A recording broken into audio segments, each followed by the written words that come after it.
What's up, everybody? Thank you for being here. This is LTMB Live. Let the madness begin. I'm one of your co-hosts for the evening, Will Gaillard. And I'm the other co-host, Mike White. My man. What's up, everybody? Hope everybody is doing well tonight.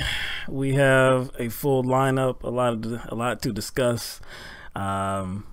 Most serious, but you know, we always gotta find something funny to talk about. We gotta find the humor in things. Yeah, sometimes the humor just smacks us right in the face, though, as we will see on a few of these different stories we have for you.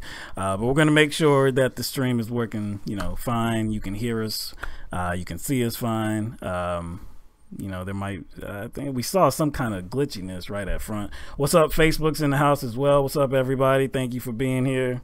We're going to start in just a minute, just to, let people file in, and we'll get the show going.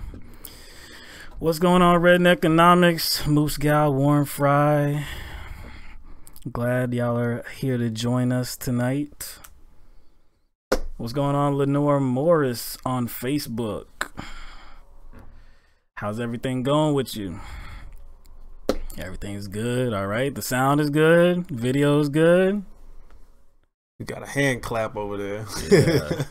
Now on YouTube, I remember the last show we talked about. I believe it was at the beginning of the show. We announced that YouTube has this the live replay now, where the live chat follows the video.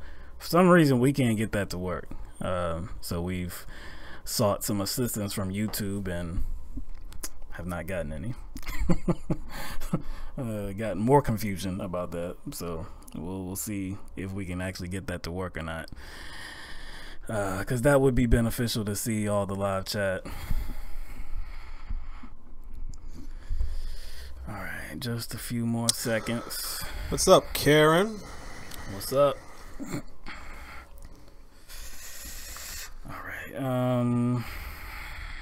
All right, I think we can get going. All right, so I guess beginning news. All last week and the week prior to that, we talked about the situation in America around guns, gun violence, school shootings, and it was every time that we had a broadcast, of course, we had something to say because something was out there that needed to be discussed. As of this week, the beginning of this week, Monday, it's not really a conversation anymore. We see members in Congress are not speaking about this, and we talked about that on the last broadcast as well. As on the calendar this week was going to be banking reform legislation. I believe next was going to be and they're already moving forward on that already. Exactly.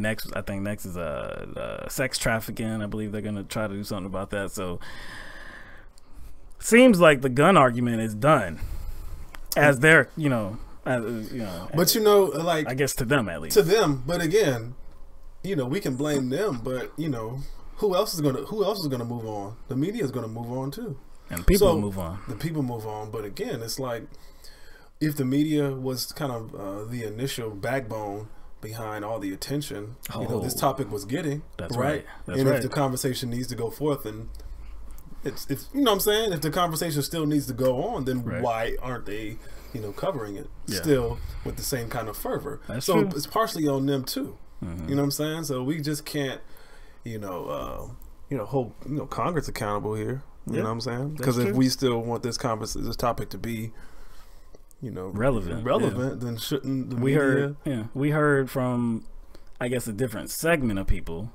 that the media was using these kids to further this plight of stripping away gun rights and stripping away freedoms and things like that. But like you said, if that was the case, then the media would never back off of this. They would never back off. That's true.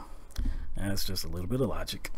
But anyway, that's not allowed, dog. No, not alternative media. No, it's not allowed. Where you think you would have it, right? Because we complain constantly about how the mainstream media is not using logic, not giving us exactly the half-truths, distortion. Exactly. What I'm saying? Has an agenda. That's true. All right. But Florida Florida at least is still talking about guns. So we spoke a little while ago about how the Florida legislature did not even agree to converse about assault weapons bans. But what they did agree to have a conversation about is what? Well, they agreed to a few things. They agreed to they were talking about porn. Okay. Yep, porn. They were talking about porn. Also about was it In God We Trust? Putting God In God We Trust plaques in schools. Yeah, in schools. Yeah. Okay. But actually, legitimate options. Yeah, legitimate options. But we know before that the governor had stated his intention of raising the minimum age to buy a firearm to 21. Also, they wanted to implement a waiting period, a 3-day waiting period, like you have on, like that's federal law. So the Florida Senate actually got that done. They passed those measures, increasing the minimum age to buy a firearm to 21 and implementing a waiting period of 3 days.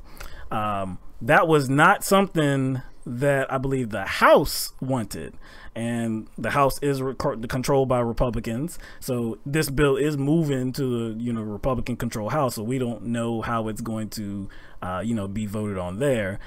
But that's how the Senate did. So also what the Senate did was they did not approve most teachers being armed in schools, something I believe the House wanted to get done. Because most teachers kind of spoke against it. Yes, they did. Yes, they did. So did law enforcement. That's interesting. But see, why would law enforcement? Well, why would law enforcement speak against teachers being armed? Well, they see a bunch of problems arising. Actually, law enforcement saw a problem with the Oath Keepers being armed too. That's right. That's true. Because they volunteered to protect schools. They said they'd be perched in windows on top of buildings. Yeah, in the streets. And the police were like, no, we don't want that. We don't want that. So law enforcement says more guns, more people having guns is not a good thing. Nope. But there are exceptions to, I guess, this measure that's in the Senate. So under the Senate bill that's amended from the House, classroom teachers and other school personnel, they'd be able to carry firearms if they were part of the Junior Reserve Officers Training Corps or members of the U.S. military or former police officers. So again, there are exceptions here to where they will be able to carry a firearm in the school. You know what? It doesn't matter what the exceptions are, because like the conditions in which they have to carry these arms is what comes to mind. Because these teachers, given all the exceptions, will they have this gun on them at all times? Will the gun be on their hip? Will the gun be in some sort of locked drawer, locked chest, a locker, some sort of, you know what I'm saying? Where will it be? Yeah. These are all good questions. Because, there's like, there's always kids running around, teachers. Yeah. I don't care what level you're at. Yeah. Elementary school, middle school, high school. There's kids running around everywhere. You know what I'm saying? That there's going to be, a chance that some kid might want to grab that gun. Or if it's in a spot where it's locked away in a desk or wherever, it's a good chance that a kid is going to try to get into that secure storage spot. What kind of gun is it as well? Because if you're expecting, because this whole conversation surrounds very guns with high magazine capacity. Yeah, and so you're expecting a teacher to. They're probably going to be armed with something like a Glock or something. Yeah, no doubt, a handgun. A handgun. They're going to be armed with a handgun. So you're expecting a teacher with a handgun to somehow combat somebody that has a high-powered machine. You're putting the teacher up against a very tough wall. These are not good proposals. But we'll see. We'll see what happens. We'll see what the House does. But again, it seems like, maybe different states. Well, you know what? This is Florida. This happened in Florida. That's the reason why Florida is discussing it, the legislature. Is this going to be a conversation in other states? Or are they going to let it just kind of drift away like the federal government is doing too? Probably the latter. But we'll keep, like I said, we'll keep reporting on things that are definitely relevant. So we're gonna move on. Yesterday, on Tuesday, boy, in the news was dominated by one name and one name only, and that name is Sam Nunberg. This guy is a funny guy.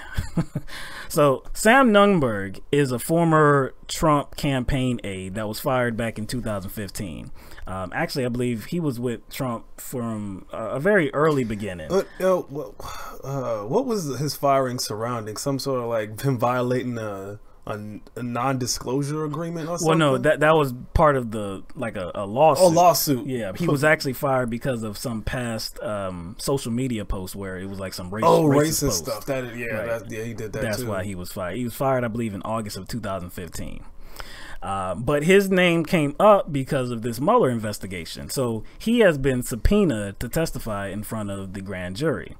Now, I believe at first he seemed like he was going to comply with the order, but as of late he is saying that now he is not going to comply, and he was making a big stink about it, saying that it was going to be something that was just very troublesome for him, like he was going to take him a lot of time, painstaking, because what the order was requiring him to do is compile emails that he had sent between different individuals like Roger Stone, Corey Lewandowski, basically anybody who was involved on Trump's campaign or his transition team, in any kind of capacity. Yeah. This is actually ordinary stuff. He should have seen this coming. He should have seen it because coming. I mean, this Mueller investigation is very comprehensive. So anybody that had any contact with Trump or any of his associates most likely is going to get a subpoena. Right. So you kind of have to, if you are a part of that, you gotta have to expect that you're going to get a subpoena. You're going to get swept up in this whole investigation. Yeah, of course, because they don't know what you know, right? They don't. They don't know what kind of conversations you had with people that are being investigated. So basically, if you had contact with any of those people, you got to hand all that information over. It's pretty simple. It's pretty ordinary, actually. So he conducted. Well, he didn't conduct. He was a part of many interviews yesterday, multiple times on CNN and MSNBC. He called into different shows. He called into radio programs. He was everywhere yesterday.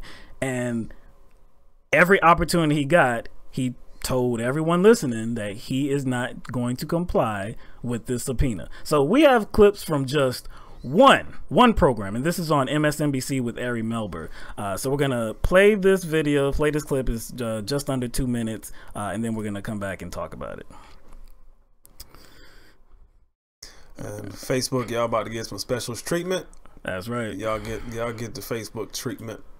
I mean the YouTube treatment. My bad. Y'all get the YouTube.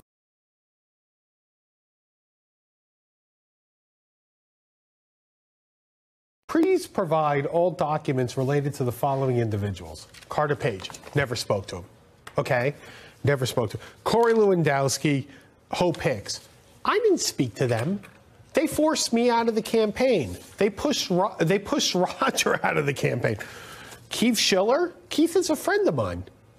Why do I have to give them my personal communications? Steve Bannon, Roger Stone. Roger's my mentor. If they're trying to build a case against Roger, I'm not going to be part of it. I'm not. Roger didn't do anything. Roger didn't do anything except get treated like crap by Donald Trump, the president. You keep saying you don't think there'll be a consequence. What if the consequence for that is going to jail, Sam? They're not going to send me to jail. You know what, Mr. Mueller, if he wants to send me to jail, he can send me to jail, and then I'll laugh about it, and I'll make a bigger spectacle than I am on your TV show right now. Well, sir, if his information and his evidence is that Roger Stone did nothing wrong, he should tell that to the grand jury. The grand jury wants to find out the truth. If he's got information truthfully that can exonerate any of these people, that's information that's valuable to the grand jury as well. Ma'am, how many times should I go to the grand jury? What if they want me again? What if how many times do I have to go to the grand jury? I don't mind about testifying. I'm not going to sit there for 80 hours for this document request. I have real work to do. I have to earn a living. I don't think this is fair. I don't think it's fair to ask me, Paul Manafort, Rick Gates, once again, like I told you, Corey Lewandowski, Hope Hicks. Do you think I was talking to Corey and Hope Hicks? I mean, while they were having their affair after they screwed over Roger and me? Give me a break. You'd rather spend possibly a year in jail than 80 hours going through I'm not going to jail. You think I'm going to jail? All right.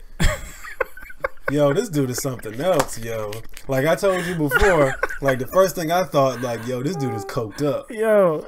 Like it look like he like inhaled a bump before them segments, man. Yeah, and then on one segment on CNN with Erin Burnett, I believe, she on the segment said that she smelled alcohol. Now he denied having drinking or have had a drink on that show or before the show, but she said that she did smell it. And, I don't know. Exactly. But nobody would know. And I guess his rebuttal to that was not just the denial. He said that he admitted to taking antidepressants. Right, though. right. How many? But hey, man, I understand where he's at. I understand if he needs to take antidepressants because if I felt like I was about to go down on a sinking ship or burn in a dumpster fire, I want to take antidepressants too. He just seems like his whole appearance, man, like what he's expressing is like he's so incredulous to why he's being mixed up in this whole mess. But again, and in every interview, they were trying to explain that to him. Like, you had communications with people that are tied to the investigation. Yeah. That is why they want your records. That's why they want you to compile this email list, and you have to furnish that. And he's like, it's not fair, man. You mean I have to spend $80 hours? And that's up from 50. On an earlier segment, this dude was talking about it's gonna take me 50 hours, and now he went to 80 on each segment after that. It's like, I gotta spend 80 hours to compile all this information. And then he starts talking about Roger Stone. Like, okay, so Roger Stone is like my mentor, you know, he's like my surrogate father, he's like my father, you know. I'm not going to be a part of any investigation that's trying to go after him. It doesn't matter. It doesn't matter. Your mentor could be a criminal. It could be a criminal. I'm not saying he is, I'm just saying, but it could be a criminal. Yeah, so it doesn't matter what he is, what kind of relationship you have with this person. It doesn't matter. But he says that, but he couples that with saying that Roger Stone did nothing. So if Roger Stone did nothing, then why don't you just tell that to the grand jury? Not just tell that to the grand jury. If Roger Stone did nothing, you would be more than happy to provide whatever you have, all shows that. Yes, all communications you had in and this why time is he period. so bent out of shape about like the subpoena in regard to like whether he communicated with certain individuals? Right. Because my thing is, like, if you didn't communicate with those individuals, then you don't have to worry about that part. Right. It's just a blanket subpoena. It says if you communicated with these lists of individuals, we need to see it. So he said people like Carter Page. I didn't talk to him. I never met him. Okay, then you don't have to worry about it. What is his gripe then? What about that particular individual and other people he never talked to? He doesn't have to worry about it. It's like just ignore that. It's a blanket subpoena that let's say if you talk to any of these people, we needed to see records of that. Yes. You take the people that you didn't talk to and you say, whoop, like. I don't got to pay attention to that. And then you take the people that you did talk to and say, okay, but he doesn't want to do that either. He thinks it's going to like take him, it's going to take him all kind of hours of the day to get, I'm like, dude, you don't have to do that. All you do is whatever email app you use, you can just tag a name. Yep. It'll bring up all the emails to and from that person, and you can forward those emails. It's not that hard. It's not that, but the claim is ridiculous anyways, because one, you know, it's not going to take 80 hours, but he's saying that, hey, he's got to earn a living. He has a job, right? Yet all day yesterday, all day on Monday, you're on show after show after show, calling into these programs, calling into these radio shows, but you don't have time Come on, man. This dude is acting like a child. Like, he doesn't understand that a subpoena means like, hey, I have to comply. Even if I don't want to, even if I don't really want to be a part of this thing, I am a part of it. So let me get it out of the way. He's acting like a child, like he doesn't understand that very you know what? Simple. Maybe he does understand. Maybe it's like this is one big cry for help. It could be, man. You know what I'm saying? It could Maybe be. he's like, Mueller, come get me, bro. You know what I'm saying? Like, I got shit to say, but I don't want to come off looking like a rat. So he did say, he said that, okay, because him and Trump don't have a good relationship, because one, he got fired, and then the lawsuit you were talking about too. So he's saying that he's not a supporter of Trump, but he doesn't think Trump did anything with this collusion. Like, he doesn't think there's anything there. But then in some other program, he did state that he thinks I guess the team, Mueller's investigation team, actually does have something on Trump. And he said he's pretty sure that Junior told his father about the meeting. Yes. He said, I'm pretty sure he did. Why wouldn't he? So it just doesn't make sense. Like, I think there's two things like we have to understand about Nunberg. That he probably has an axe to grind. He definitely has an axe to grind against Trump. No doubt. And two, he's already been guilty of planning fake stories in the media. He admitted this. Yes. So I don't know where he's going with this. I think Sarah Huckabee Sanders kind of responded to all those allegations that he was making about Trump and the meetings and the whole Russia shit. Yeah. And she pretty much just like squashed all that. She pretty much, because of course she had to respond to that. Yeah. She pretty much squashed all that stuff. You know, he was saying, "Oh, that none of that stuff is true. It's the Russia stuff." You know, something I would suspect. And I think Nunberg clapped back at her, saying that like she was to blame for Trump's low approval ratings, and they called her like a fat slob. Yeah, he called her a fat slob. He actually apologized for that today too. He was like, "Oh, I got caught up in it. You know, it was a bad day. It was a bad day yesterday." Like, first of all, again, he's acting like a child. Either he's purposely, he is acting like a child, but either he's doing that unwillingly because he knows something's coming if he does, testify before the grand jury, or he's just being a big baby for, just because he doesn't want to go through it. Yeah, and if he actually believes, it just doesn't make sense. If his real gripe is that Roger Stone is going to be attacked and targeted and something's going to come of that, but he's also saying that Roger did nothing wrong, then those two things don't go together. Like, you're lying somewhere. Like, you're not telling the truth somewhere. And by him not complying with the subpoena, I mean, there is a penalty to that. Well, it was like it could be contempt of court. And so he could go to jail. He could be jailed under that charge. So I don't know how long. It could be upwards of a year, up to a year, maybe more. I don't know. I mean, if he's that's the thing. Like, if they have nothing on him, I don't see why he wouldn't just kind of ride this out. If they don't have anything on him specifically, and he knows that, I don't see why he wouldn't just ride this out and take that contempt charge. Well, see, you heard him in the video, like towards the end, and he was asking different people. I think he asked Katie Tur on MSNBC. Yeah, you heard him. He asked Ari Melber that same question. Jake Tapper. He's like, "You think I'm going to jail?"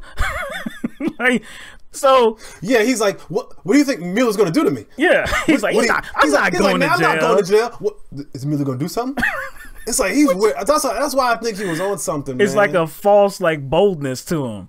But it's like Mueller, he has like this didn't do nothing type thing going on. But Mueller would have to penalize him. He would have to, because think about if he didn't. Wouldn't that embolden others to be like, well, you know what? Hey, and he pretty much, I'm just gonna call Mueller's bluff just like Nunberg did, and nothing's gonna happen. I'm gonna call Mueller's bluff on national television.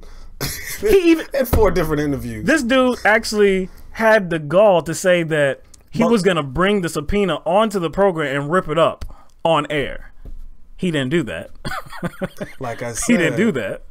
He's basically like, I ain't giving them nothing unless I have to.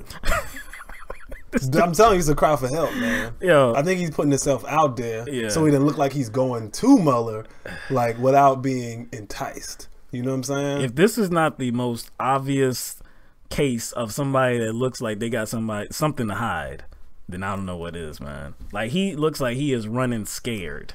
There is no reason. If everything that he's saying is true, like, there's nothing to hide. He just doesn't want to deal with the tediousness of this. Please, come on. And actually, like I said, he actually already admitted that he had communications with people that are in the subpoena, that listed in the subpoena. So he's already telling Mueller, yeah, I communicated with them, but they didn't do nothing. Yeah, I was laughing all day, man. This dude is funny, but so we'll see. We'll see what happens with this. Yeah, he just seemed like one of those cool dudes you meet in the bar. That just tells jokes, man. Yeah, like, he just got stories that'll make you cry, man. If I had to guess, if I had to predict the future, I think he's going to testify. I think he's going to do exactly what Mueller is asking of him. I think he's just talking tough right now, but it's not really seem like a rat. Yeah, but it doesn't really, just like you said, when he's asking all these different people after he has this, this display of toughness, saying, he's not going to do anything. He's not going to do anything. You think he's going to arrest me? You really think I'm going to jail? Like, you wouldn't ask that if you were certain that nothing was going to happen to you, but there's a very serious penalty. You will be in jail. He's asking news anchors for legal advice. He was on air saying his lawyer didn't even know anything about this. Like, he didn't consult with his attorney before he came onto these programs and said he was not going to comply with the order. Like I said, that's purposeful. You see, since he did not consult with his lawyer, there's no lawyer-client privilege. Right. You know what I'm saying? Because these ain't conversations that he had with his lawyer. You see what I'm saying? So, like, the fact that he went on these shows unscripted. Right. Very unscripted. Unscripted, without any communication from his lawyer. Because I guarantee you, if he did talk to his lawyer, he would not have done those interviews. Oh, hell no. He knew. That's why I say he knew what he was doing. He's doing something. I was like, and it's going to be hard to kind of parcel out what's true and what's not. Yeah, you know what I'm saying? That's true. That's what's the difficult part about this. There is something there, but it's kind of hard to tell what is based on its history. And see, going there, we have no idea what's gonna come of this. We have no idea, like, if he actually has something or if he doesn't. We're not saying that this is Russiagate. We're not saying any of that. Basically, all we're responding to is this guy on multiple programs yesterday looking like a baby, just crying about what he has to do because he's an adult and he is being swept up into this investigation because he has connections to the people in the investigation. Hey, yo, that's what you get, man. You know what I'm saying? You lie with dogs, you're gonna catch some fleas. You know what I'm saying? This guy is funny as hell, man. Anyway, all right, so we're gonna move on. All right, Facebook, that's it. You got to come to YouTube to see the rest of the program. We have a lot more to discuss. We have some stories dealing with police brutality, police impropriety as well, covering up, certain events. Also, stories about different schools. One school teacher that has been dominating some news headlines over the weekend because she was outed as being a white nationalist. So we have that to talk about, and also another school, elementary school in Tennessee, that had some questionable artwork in the gymnasium. Yeah. So we have a lot to talk about, so we hope that you join us on YouTube. The link is in the description, so just click it and you'll be taken to the rest of the show. All right, so we'll see you over there.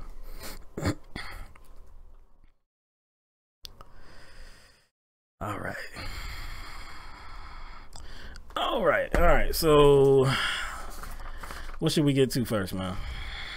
I don't know, man. We just did a funny story, so we got to do something serious. All right, you know what? Let's go to West Virginia because that was a pretty news breaking update topic. Yeah, it was an update. We talked about the West Virginia teachers had been striking, and today made, I believe, 9 days that they were on strike in every single school in the state was closed. Every single public school in the state was closed. So what they were striking for were better pay and better benefits. Now, they had come to an agreement with the governor, Jim Justice, on increasing the pay raise to 5%, because what the legislature wanted to give them was 4%. They said that was no good, so they agreed to 5% with the governor. The state legislature, though, held up the agreement because they said that they didn't have any money. They can't just continue spending money like they have it, which they don't. They have a weak economy, so they didn't want to give it to them. So what was supposed to be originally like a 2-day strike ended up being, 5-6 days. And this is after they had reached an agreement with Jim Justice, the governor. But again, the legislature held it up. So we're in the 9th day today on Tuesday, and the legislature finally did approve the 5% pay increase for the teachers. Now, again, the biggest problem is the state-funded insurance program, which still hasn't been fixed. Jim Justice says that he has intentions to investigate ways to improve it, but that it's not a fix yet. So that's the biggest problem. But the teachers agreed to come back to work if they could secure that 5% pay increase. So they had, what was like a sign-in ceremony today, and Governor Jim Justice did sign the bill to increase the teachers' pay. But of course, that is going to come at a cost. So this is per CNN. At a legislative conference committee meeting Tuesday to resolve the issue, Republican State Senator Craig Blair said the new deal represents the largest pay raise in state history. There would be no tax increase to offset the raise, and Blair said that the government will see a $20 million reduction in spending to come out of cuts to general services and Medicaid. So that's where,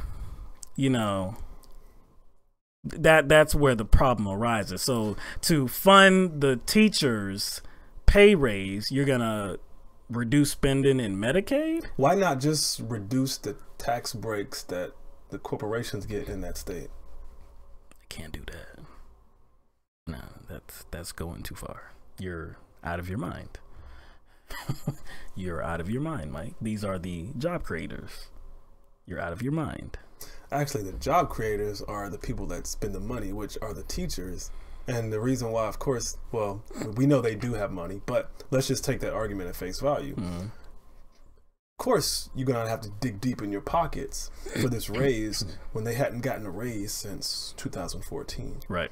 You see what I'm saying? This wouldn't be an issue if they had been getting raises since then. And when you say, would you say they were 48? 48th in the state in average wages. You didn't say that today, but you said that last year. They're 48th in America in average wages for teachers.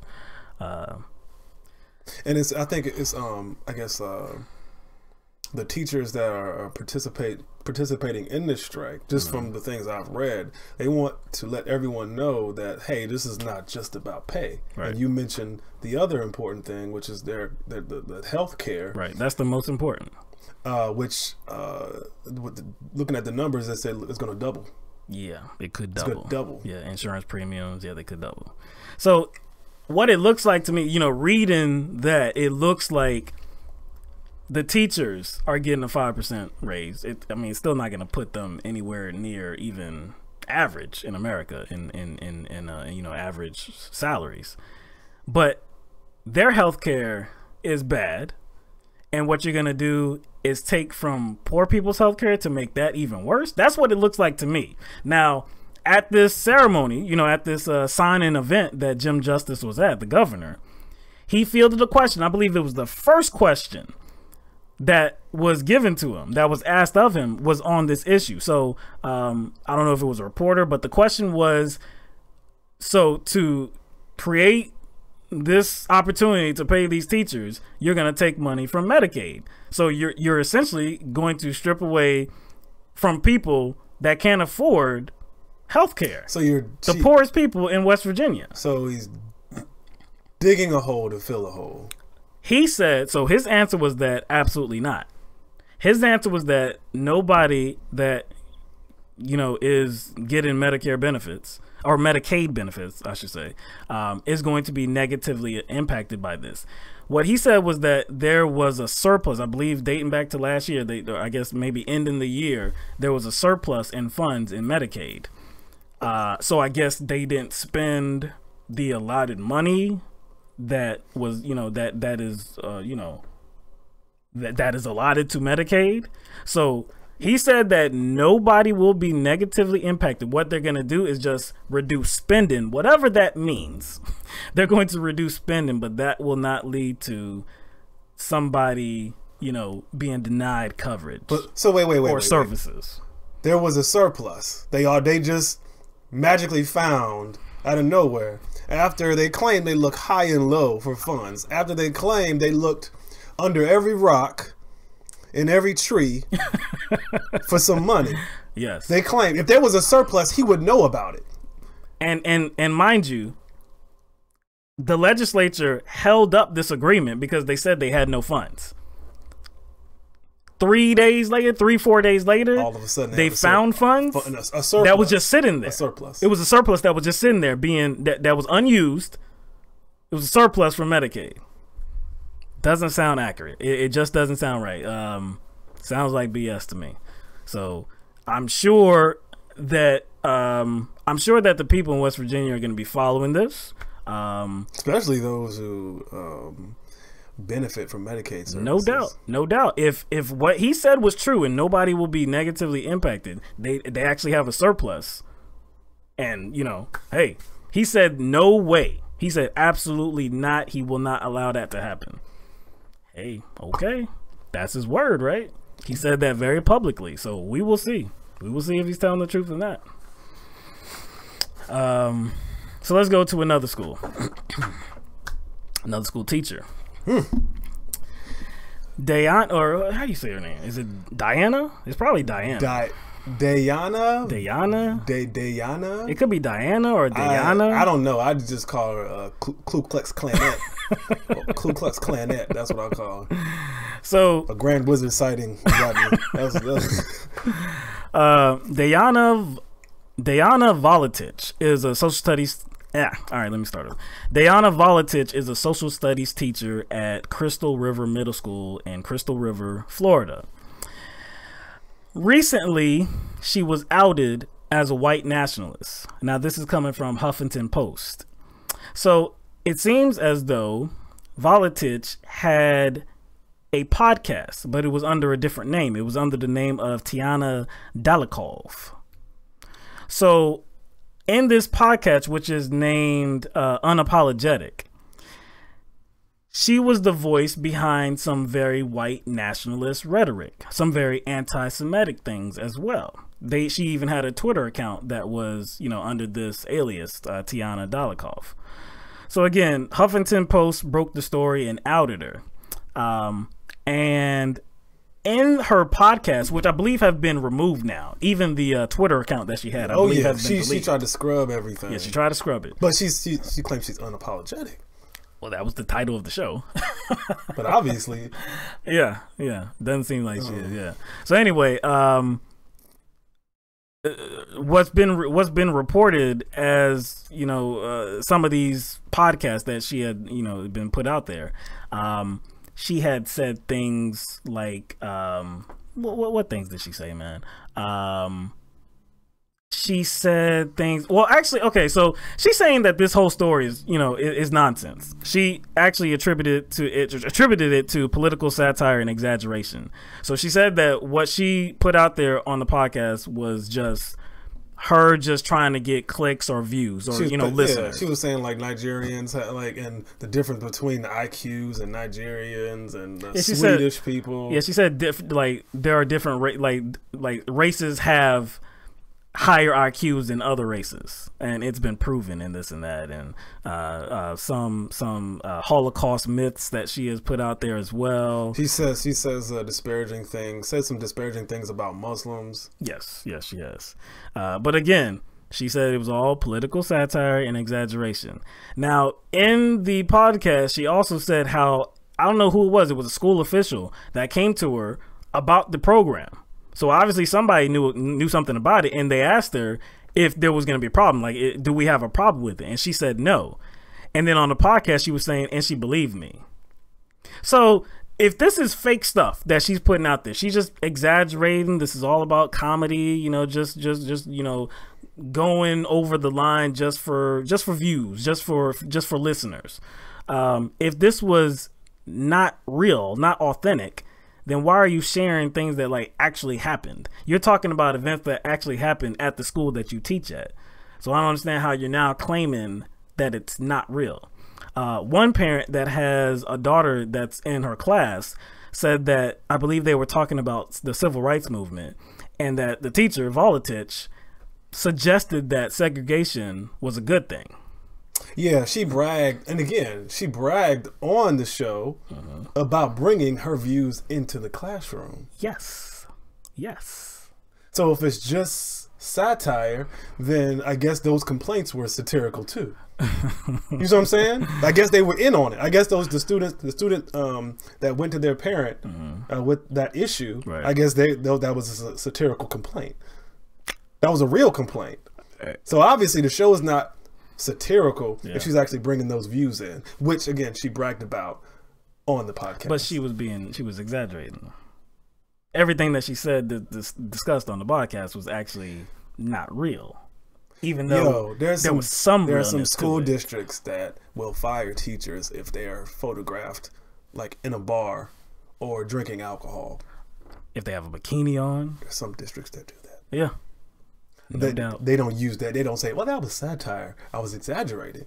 They can't use that. No, they can't. Now, see, okay, so that's the case for First Amendment, because I've seen that thrown out there. Like, hey, she can say whatever she wants to. You know, she has the right to have this podcast. She can say what she wants to. And that's absolutely true. But that does not mean that the school does not have a right to use that in their judgment of her competency as a teacher. Exactly. Like, I don't have a problem with just her having those ideas in and of itself. Right. Can't do anything about that. No. Yeah. But I have. You want to have a show?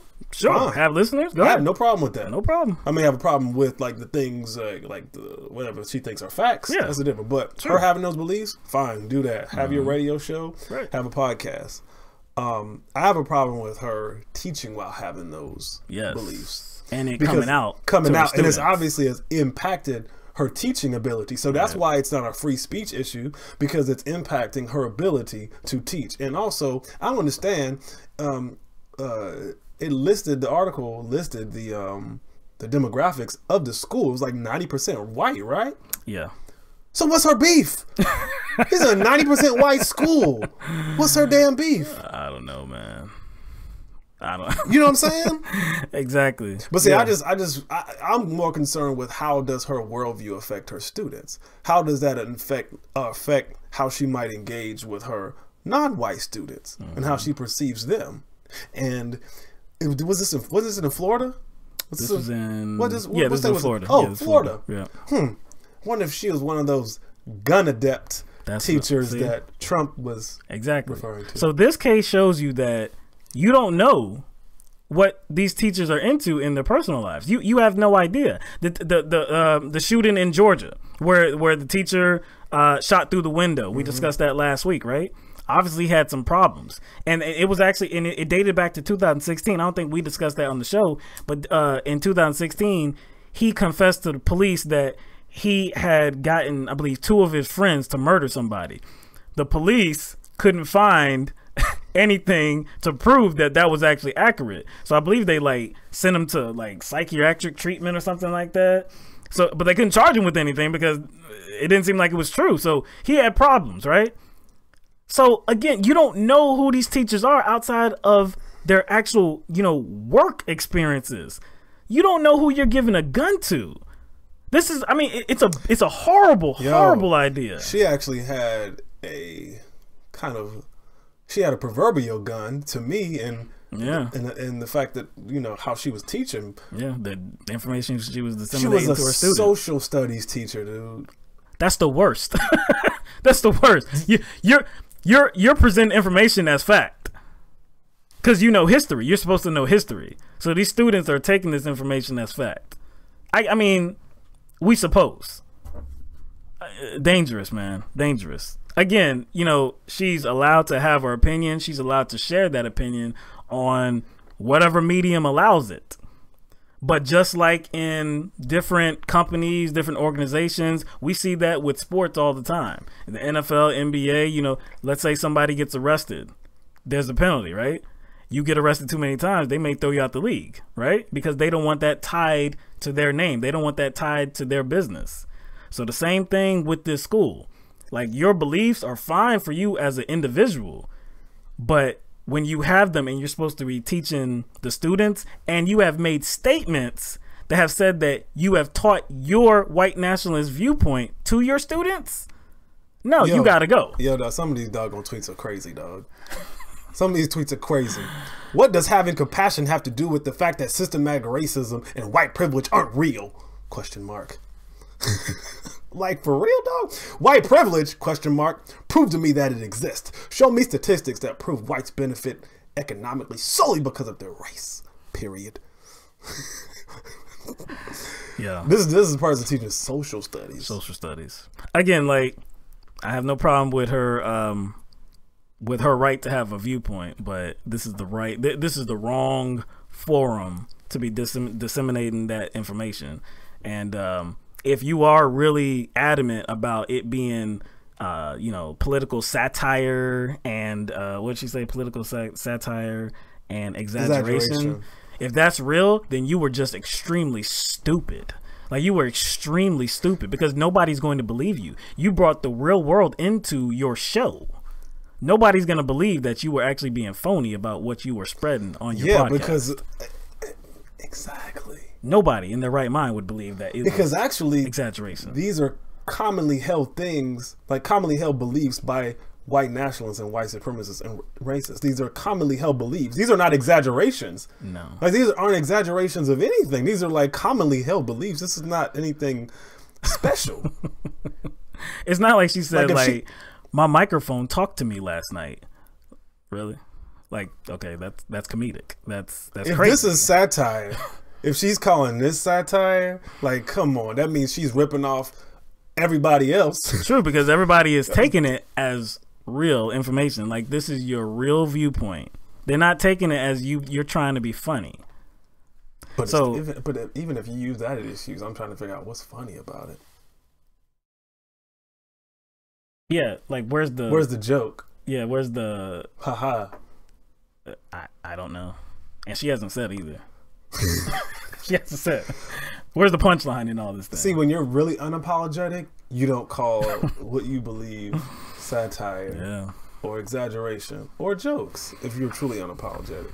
So anyway, she has been suspended. Hasn't been fired yet, but she has been suspended, and I guess the school district is investigating this situation. So I can't imagine that she would retain her job. Can't imagine that. But maybe I can. Like you said, this school is 90% white. They may have overlooked it. They may have. You know what I'm saying? And, you know, maybe not enough students had complaints. Maybe some of the white students probably just kind of like, just kind of ignored it, kind of brushed it off. But after it was revealed? Or, you know, not just, no, I wouldn't say after it was revealed. Maybe they witnessed her. Maybe they let her viewpoints roll off of their back. Right. That's true. Maybe they just didn't complain. That's true. Maybe she said something and they were mature enough to be like, okay, yeah, whatever. And didn't complain, but maybe you come across maybe a Hispanic student, Spanish speaking student. You know what I'm saying? Black or, black or white Hispanic. Or you know what I'm saying? Or you come across any non-white person and you try to pull that off. And then maybe, there might be a complaint that may be more, apt to come. Well, we'll see in the coming days how this situation is going to be resolved. Is she going to lose her job or not? Or is it just going to be a slap on the wrist? We'll see. And we'll see if Miss Clannett gets freed. Miss Clannett. Miss Clannett. All right. So we're going to go to another school now. Okay. So this is a school in Tennessee. A school in Crossville, Tennessee, in Cumberland County, called South Cumberland Elementary School, is in the news because of things that I don't believe they wanted to get out. I don't believe they wanted it to get out. So there was a janitor that was at a neighboring school named David Clark, and he came into the school. He came into the gymnasium, and he saw this. So what's depicted here is, you know, it looks like a guy, maybe a soldier, that has the Confederate flag on his shoulder, and there's another guy right in front of him being lynched, hanging by whatever, a rope, something. This is in an elementary school gymnasium. Also in another part of the gymnasium is a huge Confederate flag. So upon seeing this guy was very irritated. You know, he was very disturbed by these images, and he, you know, called the school, wrote many emails about it, wanting it to be taken down. This had been going on, I believe he saw it in December of last year, I believe it was. Yeah, the first complaint that he made was in December of last year. He made months of calls and emails and absolutely no action. So what he decided to do was go public. He put a post on Facebook detailing exactly what was going on at the school with these, you know, with this mural and the Confederate flag. About a day later, the Confederate flag had been removed and the mural had been repainted. So it's gone now. It's gone from this elementary school now that the news was made public about it. Well, using Confederate imagery to illustrate some rivalry, because that's what it was about, right? Yeah. Rivalry between them and what school, though? I don't know. You see what I'm saying? Yeah, I don't know. But see, anyway, using that, you know, Confederate imagery to illustrate a rivalry, that's only acceptable if you want to downplay how deplorable the Confederacy was. You see what I'm saying? That's true. Because why would you use imagery like that? But it seems like, well, okay. So the school, their mascot is the Rebels. Okay, the school I believe was built in 1980, I believe, and like right in the hotbed of like Civil War. No. Oh, yeah, the school was built in 1980. I heard you. 1980. I heard you. All right. The mural was adapted from a school's picture, a student's drawing, and it was painted in the early 2000s. So it didn't. This was something that was like maybe a little bit less than 20 years ago. Heritage. Again, 1980. That's the hotbed. That's the hotbed of the Civil War. And the Union against the South. Go ahead. So anyway, again, like you were saying, this painting was meant to illustrate an athletic team rivalry. So I guess the South won. The Rebels won. Who was, like you said, like who was the other team? Who was the opponent? Does it matter that the school put themselves in the position of the Confederacy? You see what I'm saying? Like, to me, that matters. Like, you really don't think children are learning something when they see that mural, that painting, and also putting themselves in the position of a rebel, and not just any rebel, which I have no problem with. The term rebel, that can be used in a myriad of ways. No doubt. Like, but to associate this usage of the word rebel with the Confederacy and it being viewed by elementary school kids, you don't think they're learning something through that imagery, and them being them who go to that school, who carry that name proudly, what are they going to associate that with? So who did the Confederacy rebel against?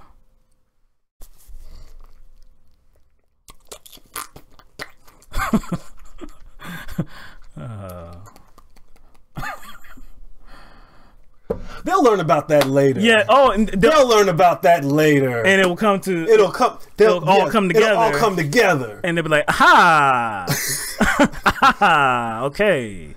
Basically, why would a school potentially reinforce something that was a stain on this country? That's the thing. Why would I don't understand how the school and the district would just kind of just like just go over their head like that. the school principal, whose name is Daryl Threet. He said, quote, "Concerns regarding graphics in our gymnasium have been dealt with by removing the rebel flags painted on the wall and by modifying the mural on the wall as well." Now, prior to these complaints made by this janitor named David Clark, the school said that there had been no other complaints. Again, the mural was painted in the early 2000s. I mean, let's just say 2000, just to throw a date on there. It is now 2018. Some 18 years since this has been painted inside your school, and not one person has complained about this. You know what? One other thing is, what'd you say about what the mural was inspired from? It was inspired from a student's drawing. Student's drawing, and this is an elementary school. So a student drew a scene depicting a lynching out of nowhere. That's something he imagined. Well, again, you said this is during the hotbed of the Civil War. So of course, so he's been like internalizing all this when it's like the Civil War is at its height, right? Obviously. So a child would probably just do that. Yeah, obviously. He didn't just come away, like he didn't invent it in his mind. He saw it personally. Some 100 years before.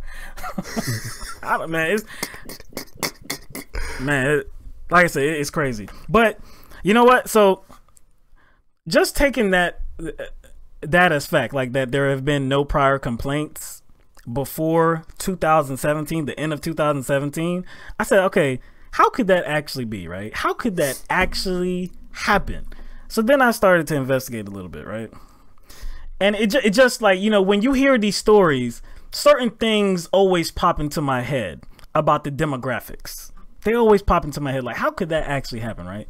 So, okay, as of the 2000 census, Crossville, Tennessee was 97% white and 0.14% black.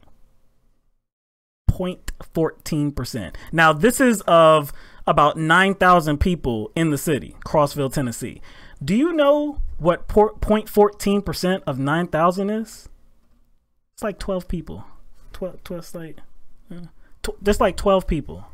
12 black people among 9,000. Now, again, this was 2000. 2016, I believe there's been more black people that have come into the area. Now, there are no firm numbers on that, but as of 2016 in the county, in Cumberland County, it's still only 0.7% black and 97% white. So this is how this was able to happen right here. Because, I mean... Because there's not really, like, another, I guess, demographic to challenge. You know what I'm saying? If they did challenge it, was anything going to happen? Probably not. Was it even going to be on the record? This principal says that, you know, no other complaints have been made. Do we know that to be accurate information? We don't. We don't. So, again, like, I believe before we talked about, I had brought up, you know, Martin Luther King, talking about his problem was with the moderate white, right? Like, he wasn't disappointed in, like, the KKK, you know, hateful white people that, you know, wanted to keep black people down. He wasn't disappointed in them because they're going to be there. They're obvious. They're overt. Very obvious. You know, a lot of them you're not going to change, you know, but they're compared to everybody else, they're few in numbers, right? So the problem he had was with moderate whites that just allowed things to happen, that said, like, hey, you know, bide your time, things will change. Just don't make a big stink about it. You know, just, you know, things will progress. You just got to keep hope alive. And, you know, no, like, the time to fight for justice is always right now. That was his gripe with moderate whites. So it's just amazing that for almost 20 years, this mural was allowed to be on a wall in an elementary school without nobody saying anything. It's crazy.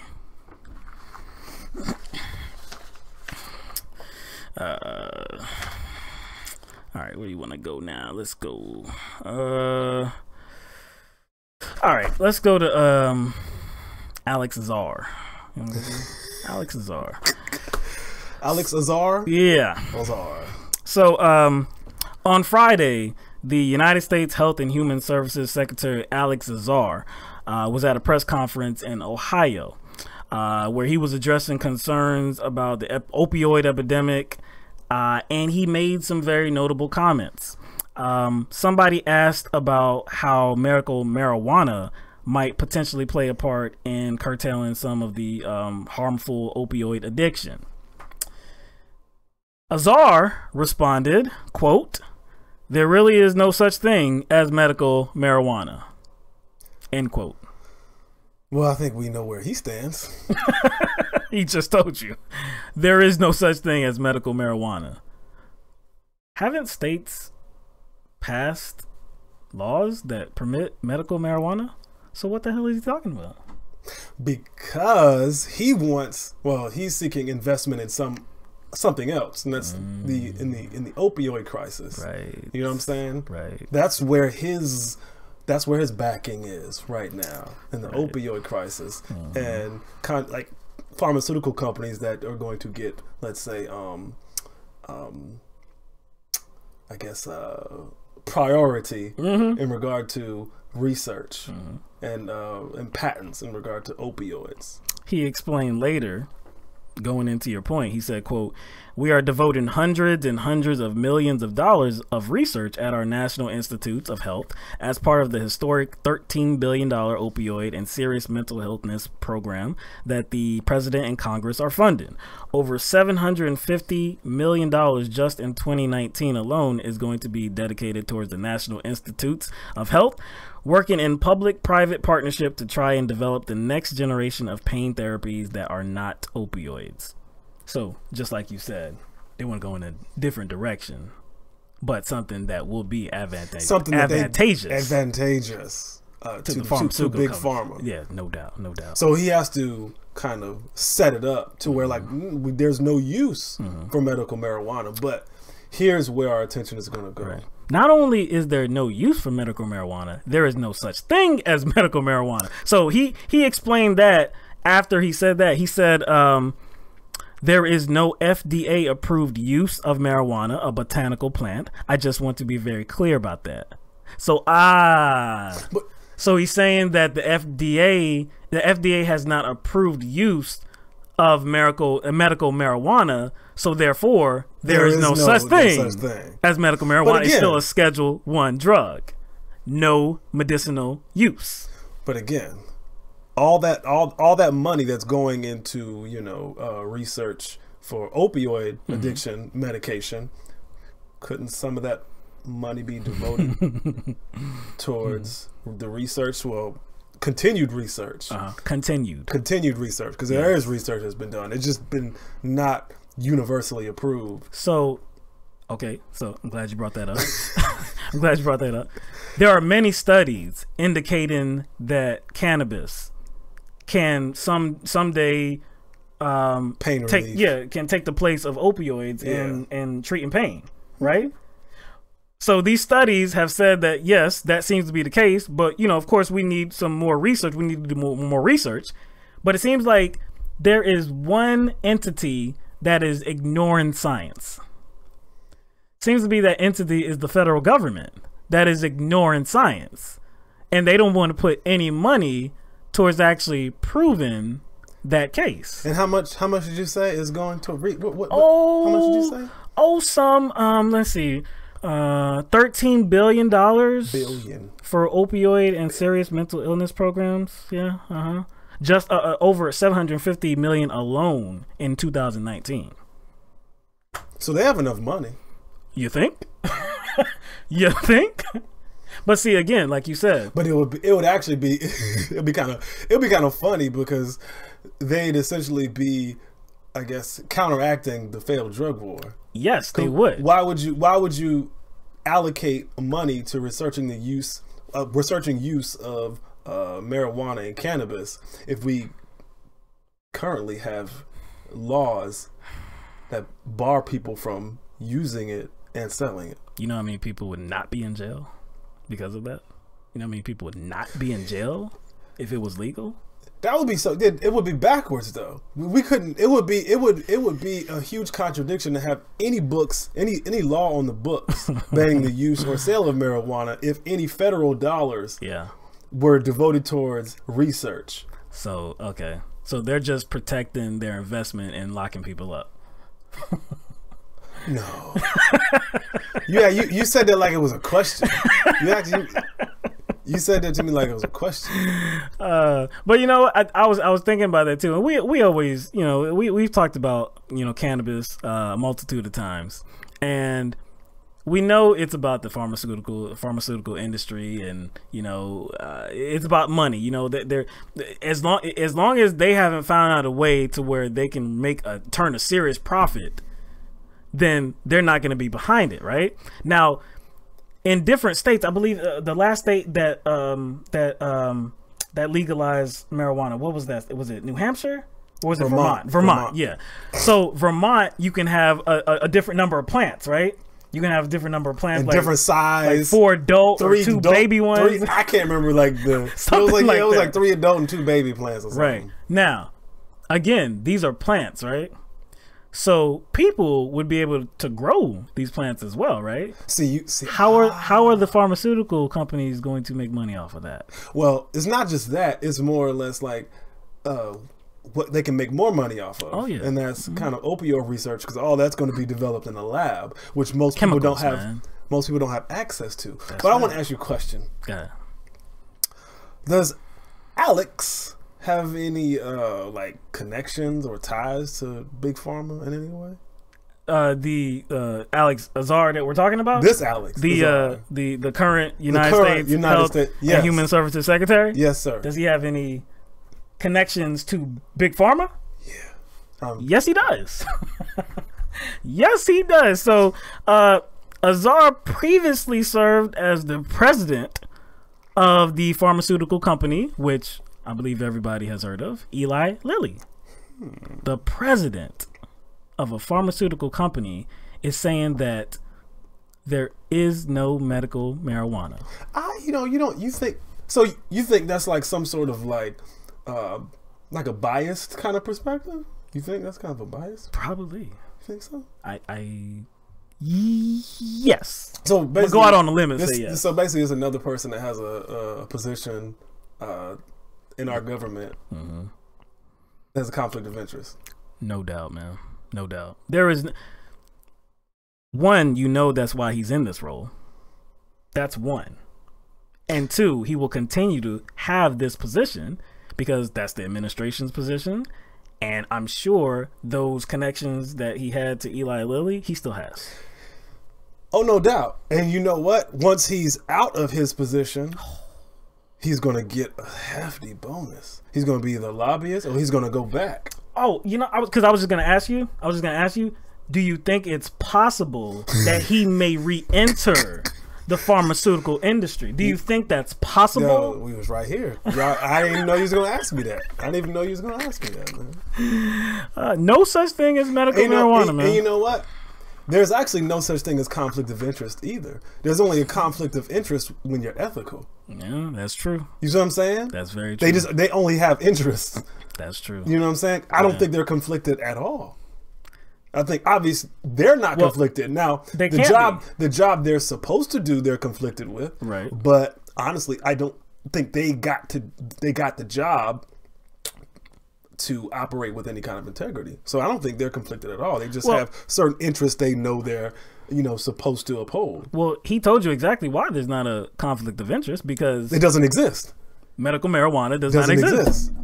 So it's not possible for there to be a conflict of interest. Yeah, we have to go on a different path because that's not even a path. That path is full of trees. I mean, like, that's not even. Wait a second. Pun intended? I wasn't pun intended. It wasn't pun intended, but I see it now. You know what? While we're on conflict of interest, we can talk about another individual. All right. So, Peter C. Wright. has been nominated by President Trump to serve as the EPA's assistant administrator for land and emergency management. Now, this agency, or part of this agency of the EPA, oversees emergency responses to hazardous spills and cleanups of the nation's most toxic sites. Now, why this may be a conflict of interest is that Wright has worked as a corporate lawyer at Dow Chemical Company since 1999.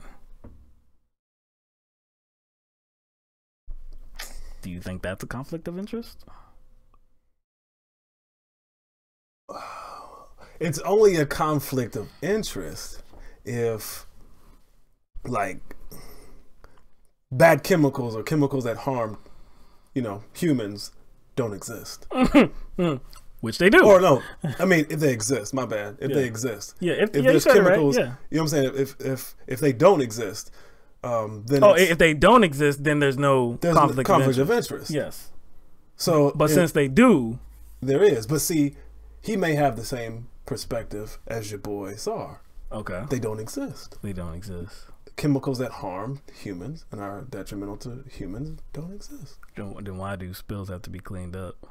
Hazardous materials, why do they have to Why are they called hazardous? Why are they? Why are these sites referred to as like toxic, super fun sites, and now to really be clear about this, so this guy, Peter Wright, is now going to be working in a position for an agency that directly regulates his former employers. He's going to be tasked with regulating his former employers, just like the guy that we talked about, Azar. Once he's done with his position in this administration, it's a good chance that he goes back to the pharmaceutical industry, right? So just like this guy, Peter C. Wright, I would think that it's a pretty good chance that he goes back to Dow Chemical or a company just like that. So would he do anything where he's while he's serving his time in this position, would he do anything to upset those type of employers? There's only two possible answers. You're gonna have to give me a minute. Come back to me. You're gonna have to give me a minute. All right, those okay. are two possible. That's a hard question. That's a hard. I know. It's hard. Question. All right. A little bit more. Dow Chemical Company that he had worked at since 1999, they provided a $1 million check to Trump's inaugural committee. No conflict of interest. No conflict of interest. No. I smell something. What do you smell? Toxic materials? That too. But a swamp.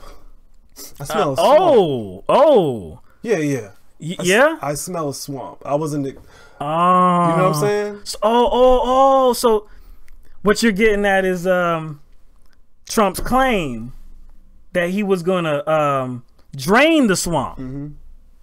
But then he puts in individuals that are in the swamp into his administration. Basically, he puts people that kind of perpetuate the very thing he said he was going to stop. People that had conflict of interest. People who had conflict of interest. And very obvious. Kind of remember what think about what he ran on though. Not the platform, not like the lock her up, repeal Obamacare, and what was his other big thing? Lock her up, the wall, and the wall. Those are big three things. I'm talking about like the whole money and politics thing. Oh yeah, he said he wasn't connected. That's right. He about funding his campaign. He said so he's clean. So he wasn't going to be influenced by any corporation. There were going to be no strings attached to him because he didn't need any of their money. That's correct. Okay, but even if that was true, which it isn't, even if that was true, he is kind of not the lone wolf here. He's not a lone wolf. No, he isn't. He has people he has to put in positions. So even if he wasn't, or even if he doesn't have strings attached to him, what if the people he chooses does? And well, they actually do. So I mean, I can't say what if. You can't say what if because they do. They do.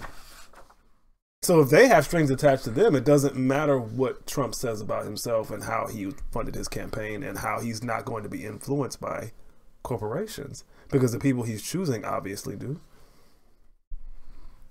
The EPA spokeswoman, whose name is Liz Bowman, she was asked about potential conflicts of interest, and she only had to say that Wright would meet with the EPA's ethics office to discuss his new role. That's symbolic of a nothing statement. We're gonna have the wolves like meet with the board of wolves to figure out whether the wolves have done any wrong. You know what I'm saying? Yeah, anything wrong? Man, look, crazy, man, crazy. All right. Gonna go to police next? Yeah, I was just looking at that. Which one? Yes, right. We got multiple. Yeah, we got multiple ones. Let's do the case of DeMarco Anderson. All right. So this is a case of police brutality. Okay. So in April of 2017 in Ohio, Columbus, Ohio, police responded to a call of a weapon being fired, and they saw DeMarco Anderson, a black guy, leaving the scene. So they went to restrain Anderson and, put him in handcuffs and, see what's going on. They have to investigate it, and he was the guy that was leaving the scene. So they suspected that he was the one that was firing the gun. So we have a video that we wanted to play for you, and somebody had taken this video of the scene, and this begins with DeMarco Anderson on the ground being detained, and you'll see what happens right after that. I'm mad at they videotaping you, sir. I mean, I see why are you being aggressive, sir. Look, I am, sir. I am serious. Oh my God. Oh my God. Are you serious? Are you serious? I got cuffs on, sir. Are you serious? You got your knee on my neck? On my head? On my head, sir? Oh, this nigga playing drugs on me? Oh, I want to talk to everybody. I want to talk to your surgeon, please. This nigga put drugs in me. He did all that just now, though. He took all that. I'll just let y'all know right now, though. All right. So, as you can see, DeMarco Anderson was on the pavement being detained by a few different officers. He's obviously under control. Not fighting at all. He is still. His head is up. He's looking back, but he is still. And that is when Officer Zachary Rosen rushes to the scene, kicks him in the face, bounces his head off the pavement. Whew. So, Rosen was fired after this incident. Well, not directly after the incident. It was after the video actually got out that he was fired.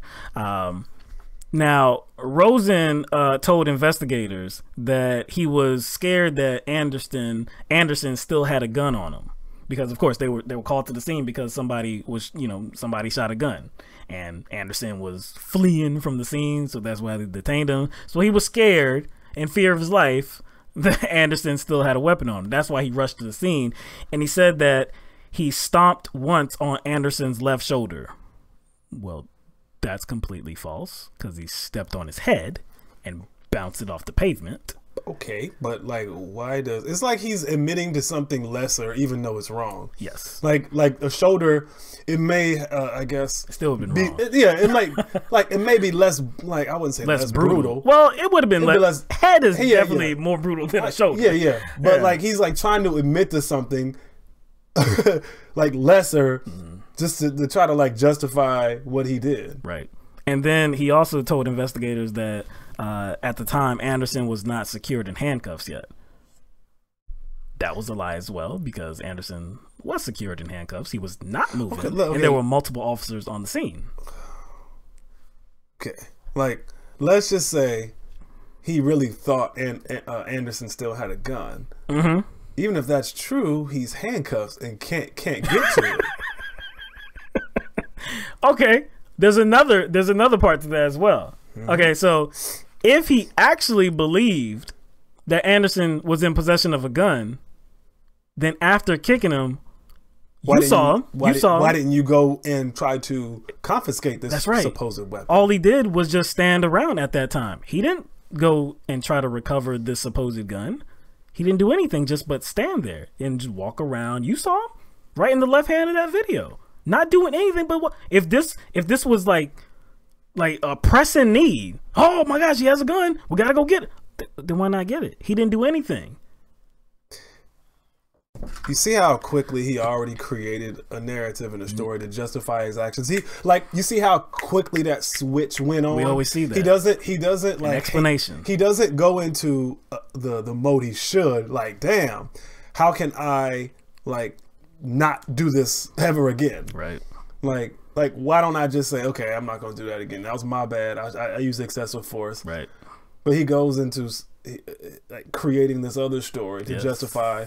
I don't think not to just justify to his supervisors. I think it's maybe some self-justification going on too. Yeah, he probably recreates it in his own head as well. You know what I'm saying? So obviously during the investigation, upon seeing this video footage, the deputy chief Thomas Quinlan wrote in a report. He said, quote, "If the fear of a weapon and threat of death were real." So her focal point is that he just doesn't know how to search suspects. This ain't got nothing to do with searching. This has to do with excessive force. He didn't even search him though. Yeah, he didn't search him. And what kind of training does someone need to not know that stomping on someone's head when they're already cuffed is not the way to go? And I believe maybe it was the deputy chief Thomas Quinlan. It was somebody that said that they don't teach that to their officers. They don't instruct their officers to stomp on heads. So obvious, because if it's a training, maybe he stomped on Anderson's head incorrectly. Yeah. No, they don't teach that. So it was actually the Columbus Public Safety Director Ned Pettis. He was actually the one that fired him against the wishes of several people, including 4 supervisors. Ken Jacobs, the police 4 chief. supervisors. Yes. He went against them and said, "No, this guy's got to go." So they fired him, right? They did. I think they said there was 4 supervisors under Pettis. Yes. Said that the force Rosen used was within policy. Yep. They said, "Oh yeah, yeah, like you said." So he was fired, right? But recently, he has been rehired by the same department. So in a 27-page ruling just yesterday on Monday, it was an arbitrator named Mitchell Goldberg, and he declared that Rosen could return to work as a Columbus police officer. He also said that Rosen used more force than necessary. He did admit to that. But there's a big but coming. He said there was no evidence that showed Rosen intended to injure Anderson. What else? So when you stomp a head into the ground, it's not automatically assumed that you're trying to hurt somebody. That's what we've learned. We also learned that they don't trust the intelligence of this officer, because he's obviously too dumb to realize that stomping on someone's head can cause injury. Right. And he's also too dumb to realize that stomping on someone's head on camera may be an issue too. You know what I'm saying? Yeah. He said, so the arbitrator, Goldberg, he said in his decision, he said, "I find that the grievance past good work record and his performance at the highest rewarded level, combined with his intelligence level, is persuasive evidence that he has the ability to adjust his actions to conform with policies and directives in the future as they relate to his use of force in bringing dangerous suspects under control." I gotta call bullshit on that, man. I don't care what good past this particular officer has. If you can't refrain from stomping a man's head into the ground, bouncing it on the concrete, when that particular individual is already restrained by a number of police officers, it wasn't like one, it wasn't dark. The individual was not struggling. He was in cuffs, and there were multiple officers attending to him that had put him in cuffs. You were nowhere near to be found. You rushed up on the scene and went overboard and stomped his head into the ground. What? And he did it. And he did it like it was second nature. Exactly. So you mean to tell me that this is the first time he ever did that? This is the first time he crossed the line. That he crossed the line, because he did that like he knew what he was doing. He didn't have a second thought, and also, you didn't see those other officers flinch either. Nope. Nobody reprimanded him. Nobody, nobody's like, "Hey man, what the hell you doing, man? We already got this dude under control." Nobody said anything. So you mean to tell us that he's never done anything like this? And kind of to piggyback on your point about the whole idea of his record being put out there as justification for him being hired back. There's like a lot of retail stores that doesn't matter how long you've been working. This is retail now, right? I don't care if it's like a department store, like Kohl's, right, or Walmart, or a bookstore. It doesn't matter. Retail, whatever they sell, clothing store, it doesn't matter. You get fired when you steal. You get fired when you steal. They're not going to hire you back. They're not going to accept you back. You're not going to say, well, I put in a good 15 years. I put in a good 5 years. I've been working here for, I've been loyal. I've been a loyal employee. But you stole. Yeah. Like, we can't trust you now. We're not going to forgive that. We're not going to forgive that. That's just the stealing of products. We're talking about the abuse of human beings here. This dude has the long arm of the law, has the authority, and he abused that power. And what this arbitrator is saying is that he feels like he has the ability to adjust his actions based on what? Like, it doesn't, again, like, his past does not matter. If he didn't have another case like this where he went too far, I don't care. When the time presented itself, when this opportunity presented itself, he didn't exhibit some kind of restraint. He went so overboard, not in a situation where he was trying to apprehend somebody, chasing somebody, or his life was threatened. No. So you're exactly in a case like this, when the suspect is already detained and you can't control yourself, what gives anybody the notion that can be controlled? Nothing like that can be altered. And I think that's the bigger point right there. The fact that he did that and the suspect was already detained.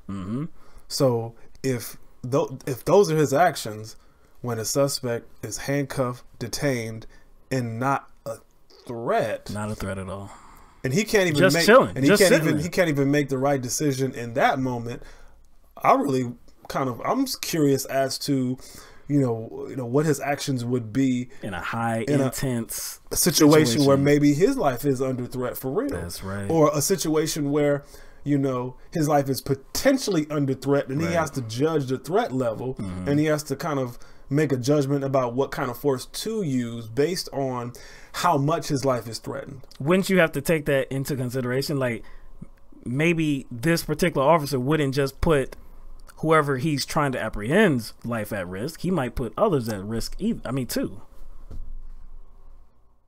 And like I said, I think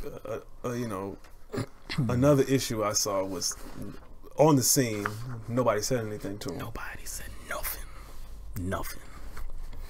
So we're gonna go to another case. This case is in New York. Okay. In April of 2015, a man named Oliver Wiggins was driving through Brooklyn, New York. Brooklyn represent. No, I had to do that. Yeah, of course. Brooklyn. Anyway, so Wiggins was driving around Brooklyn, New York, when a police officer ran through a stop sign, driving a marked SUV, and crashed right into Wiggins' car. Okay, so Wiggins was arrested at the scene and charged with a DWI. Okay. All right. Seems pretty open and shut, right? I mean, it doesn't matter if somebody slammed in your car. I mean, like if you're on the road, you're drinking, you're gonna be charged because you shouldn't be on the road anyways, right? Yeah, it's kind of like when you when you run into somebody's fist. So you know too much of the story. So anyway, he was charged with a DWI. Now, a breathalyzer was administered on the scene, and surprisingly, Wiggins, he breathed. You know, didn't come back like he didn't come back that he was under the influence. His level was zero. It didn't. The zero. He didn't have any alcohol. No alcohol or under influence of anything. No, because they did another test. They did like 2 tests. Yeah, so he actually had to go to the hospital because of the injuries that he sustained in the crash. He had to have surgery on his wrist. So during his time at the hospital, he insisted that they take his blood and test his blood for alcohol. They did that. Again, 0. His BAC level, blood alcohol content level, was 0. No alcohol. Come to find out, this particular guy, this particular individual, Wiggins, does not drink alcohol. He doesn't drink. He doesn't drink at all. But he was charged with the DWI, drinking while intoxicated, or driving while intoxicated. Huh. How the hell did that happen? Why the hell would that happen? So the charges don't match up with actually recorded facts. No, facts that are available. Facts that are available. Not available, not just to the cop writing the report, but available to prosecutors as well. The arresting officer, a man named Justin Joseph, reported that Wiggins had, quote, slurred speech, watery eyes, an odor of alcohol on his breath, and was observed swaying. This is the prosecutor now. No, this was the arresting officer. This is the arresting officer. Yeah, that was the arresting officer that said that. That was in the report. So it wasn't just the arresting officer that said things about this. It was other officers as well. Officers Jason Conway, Greg Gingo, Matthew Sabella, and Chris Connor. All of them smeared Wiggins. So a handful of officers kind of joined in on this. Yep, sure did. Oh, and so it was like a group cover up. It was a group initiative to cover their asses. Like a cover up picnic. Yeah, I mean, well, actually, it was only the arresting officer, Justin Joseph. I mean, he was the one that slammed into him. So, once they came to the scene, they got all their stories together. Oh, no doubt. They orchestrated this whole plot to charge this man, and I had to. I mean, I wonder when they. I wonder when they observed him with like watery eyes and slurred speech. Was it after you slammed into him and his wrist got all busted up that he had to have surgery? Could he have been a little disoriented? Or maybe they just made up the whole damn thing. You see, if they were smart cover-up artists, they would have said that. They would have said. Yeah. Oh, they didn't say that. I said that. Well, I'm saying, if they were smart cover-up artists, they could justify their fabrication by saying, "Oh yeah, it must have been because he was disoriented from the accident." Yeah. We didn't lie. You see, I came up with that in 2 seconds. In 2 seconds, man. Or like, okay, why not, instead of going through the trouble of framing this dude, why not just, like, I don't know, find some sharp object to slash your tire and say the tire blew out and that's why I ran into it. And it's like it was an accident and it was a blown tire, so it's then nobody's fault. You go through the trouble of framing somebody and trying to basically destroying their life. And those other handful of officers that kind of joined in on this, they pretty much didn't have any concern for this dude's life. No doubt. Because of this accident, his driver's license, Wiggins' driver's license, was suspended. He had to front the cost for the repairs to his vehicle because his insurance company obviously wouldn't pay for it because this was a DWI incident. Yeah. So all of that happened, and he was facing charges for DWI. Now, prosecutors later dropped the charges. This was about after 3 months they dropped the charges. But Oliver Wiggins did not rest. he didn't put it to bed. So he wanted to sue. And the I guess city officials didn't want to let it get to a trial though, because I mean, think about what a trial would have produced, right? So they agreed. Spectators, yes, all that information out there, right? Yeah, a bigger spectacle than just giving them a settlement, which is what they did. So they paid him, I believe it was just under $1 million in the settlement. So it's a, you know, I guess it's a good ending for Wiggins. It's a you know, this ends on a somewhat positive note. He does get a lump sum. He got compensated. Yes, he got compensated for his troubles. Yeah, for his troubles. But what really would have been good here, I mean, like what really would have been meaningful is if these officers, especially the arresting officer, faced some sort of penalty. Like, wait a second, so there were no charges filed? Not only were there no charges filed, all of these officers still work for the NYPD. So even though they showed a reckless disregard for life, yep, they are still qualified to be public servants, civil servants. And not only did they show a reckless disregard for life, they phonied evidence. I mean, like they phonied up a story. They basically lied on a police report. Isn't that obstruction? Falsifying a police report too. But no charges. No charges for these upstanding members of the NYPD. And what did you say lays the groundwork for all this kind of misbehavior and corruption to continue? I mean, the very groundwork, like at the root. Yeah, people. True, people that just they allow these things to happen. So there's no accountability for this. There is no accountability because think about this. Like if this case was actually ever to get to a trial, to where the prosecutor was actually going to be like, you know what, I gotta charge him. You know, I don't want to, but I gotta. Let's say that happens, right? Let's say it gets past the grand jury. Let's say it actually makes it to a trial and there are 12 jurors facing this case and they're being presented with this information. And now they gotta go back and deliberate and see if these officers should be penalized. You would have a very, very, very hung jury. Yeah. Have a very hung jury. I would assume that these officers would get off, right? They wouldn't face any punishment, and that's because, like you said, the ground level is people. When a case comes before them, when they can actually do something, most times they don't. Sheriffs that oversee these types of behaviors and do nothing. Slap on the wrist. Or if they do, slap on the wrist. Slap on the wrist. In this case, nothing was done, right? And the thing these is, sheriffs are most times reelected, right? No accountability. And the thing about, the officer's actions or his response to his actions or what happened on the road that night, he probably knew he was going to get away with it. He probably knew he was going to get away because he had to know that the EMT's tests were going to contradict what he said. But he was just trying to get out of that situation, and he knew the system was going to cover him no matter what. Yeah. You know what I'm saying? Because like the EMTs and those at the hospital verified toxicology reports, or you know what I'm saying? It pretty much verified. As soon as he administered that breathalyzer, he knew that this DWI would not stick. He knew it wouldn't stick. But that didn't stop him.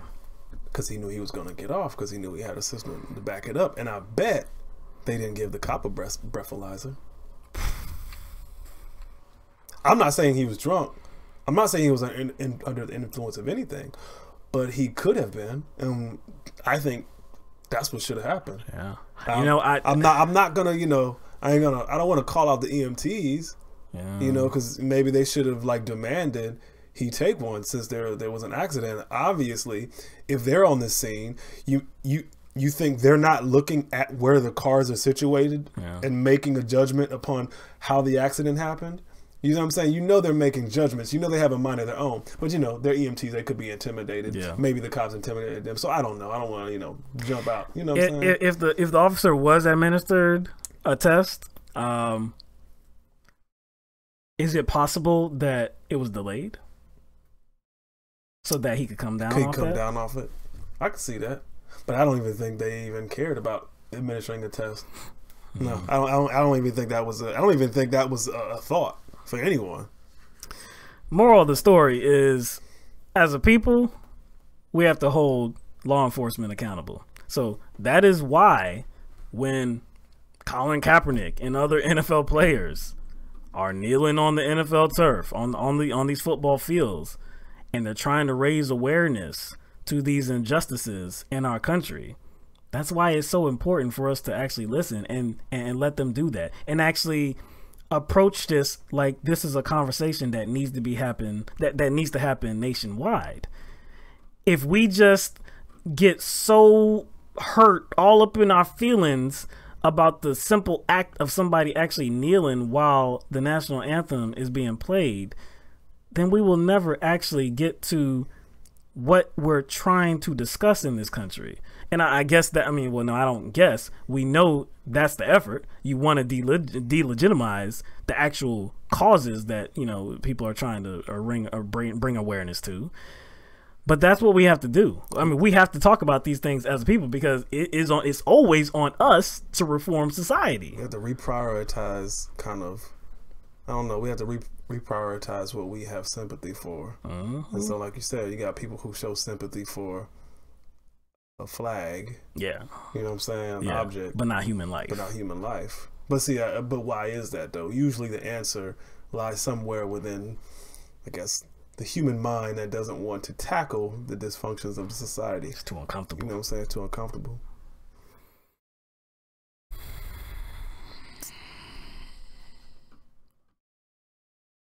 I'd take that money and get the hell out of New York, dog. Out of the city? Out of the city, dog. Hell, you would be, it would behoove you to do that for this reason, and because it's so expensive to live there too. Again, that was kind of too. Your million's gonna go a longer way elsewhere. That million's gonna go away real quick. Hell yeah. In the city. Hell yeah, man. In the city. Man, like I said, I hate to see bull like this, man. Like I said, it's always gonna be us. It's always gonna be on us to improve society. We can't let, you know, federal officials or state officials, we can't let those that are in power, that at least they have positions that give them authority and power, we can't let them be like the guiding light. Can't let that happen whatsoever. If they're not going to do the job that we elected them to do, then we have to vote against them. Like we have to let them know that it's not okay. But that also means that we have to be informed. But I still think about what's going on. I think some people do have that assumption that people in authority or authority positions will just automatically know how to make good decisions because they're in authority positions. You know what I'm saying? Or positions of authority. Which is absolute nonsense. But like you said, a lot of people do believe that. Just assume that I got the badge or I'm in this role. Automatic credibility and integrity. You know, in any position of authority, not just, you know, police officers, you know what I'm saying? It could be any position of authority. Man, we got a long way to go, man. Because cases like this happen all the time, man. They happen all the time. Too many times. How many times do we have to report on this, man? And these are the ones we hear about. These are the ones we hear about where there's video footage, you know? How many cases is somebody not standing, you know, on a doorstep or on a porch, or has their cell phone out? Like looking out a window right when something is going down. Most likely 99.99% of, you know, any kind of interactions are not recorded. Not recorded at all. So if this scene was not recorded and you didn't see his head bouncing off of the pavement, you wouldn't believe it happened. Well, that was the other one. But yeah, if you didn't see his head bouncing off the pavement, then there's no way you would take his word off of an upstanding member of law enforcement. Oh, no way. Because even with that video, he was still able to get his job back. Man. All right, so that is the end of the official program. We're gonna open it up for callers now. Let's put the number on the screen, and we're still using the other number, 669-900-6833. Since it has been working, we are not going to fix something that is not broke. So oh, true that, dog. Because stuff breaks already. I know that's right. We don't, you know what I'm saying? Yeah, we don't want that. So let's get the environment all set up. Yeah, all right.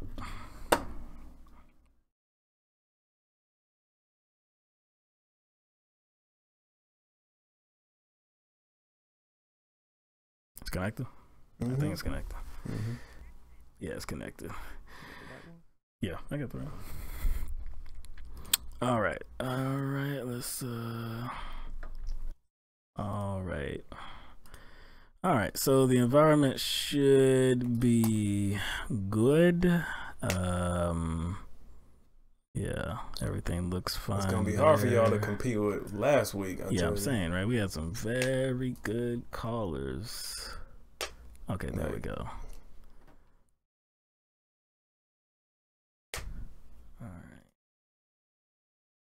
All right, so how did y'all like the show? We actually had a few more stories, but there's no way we can get to them. We had too many. Yeah, so many things to discuss today.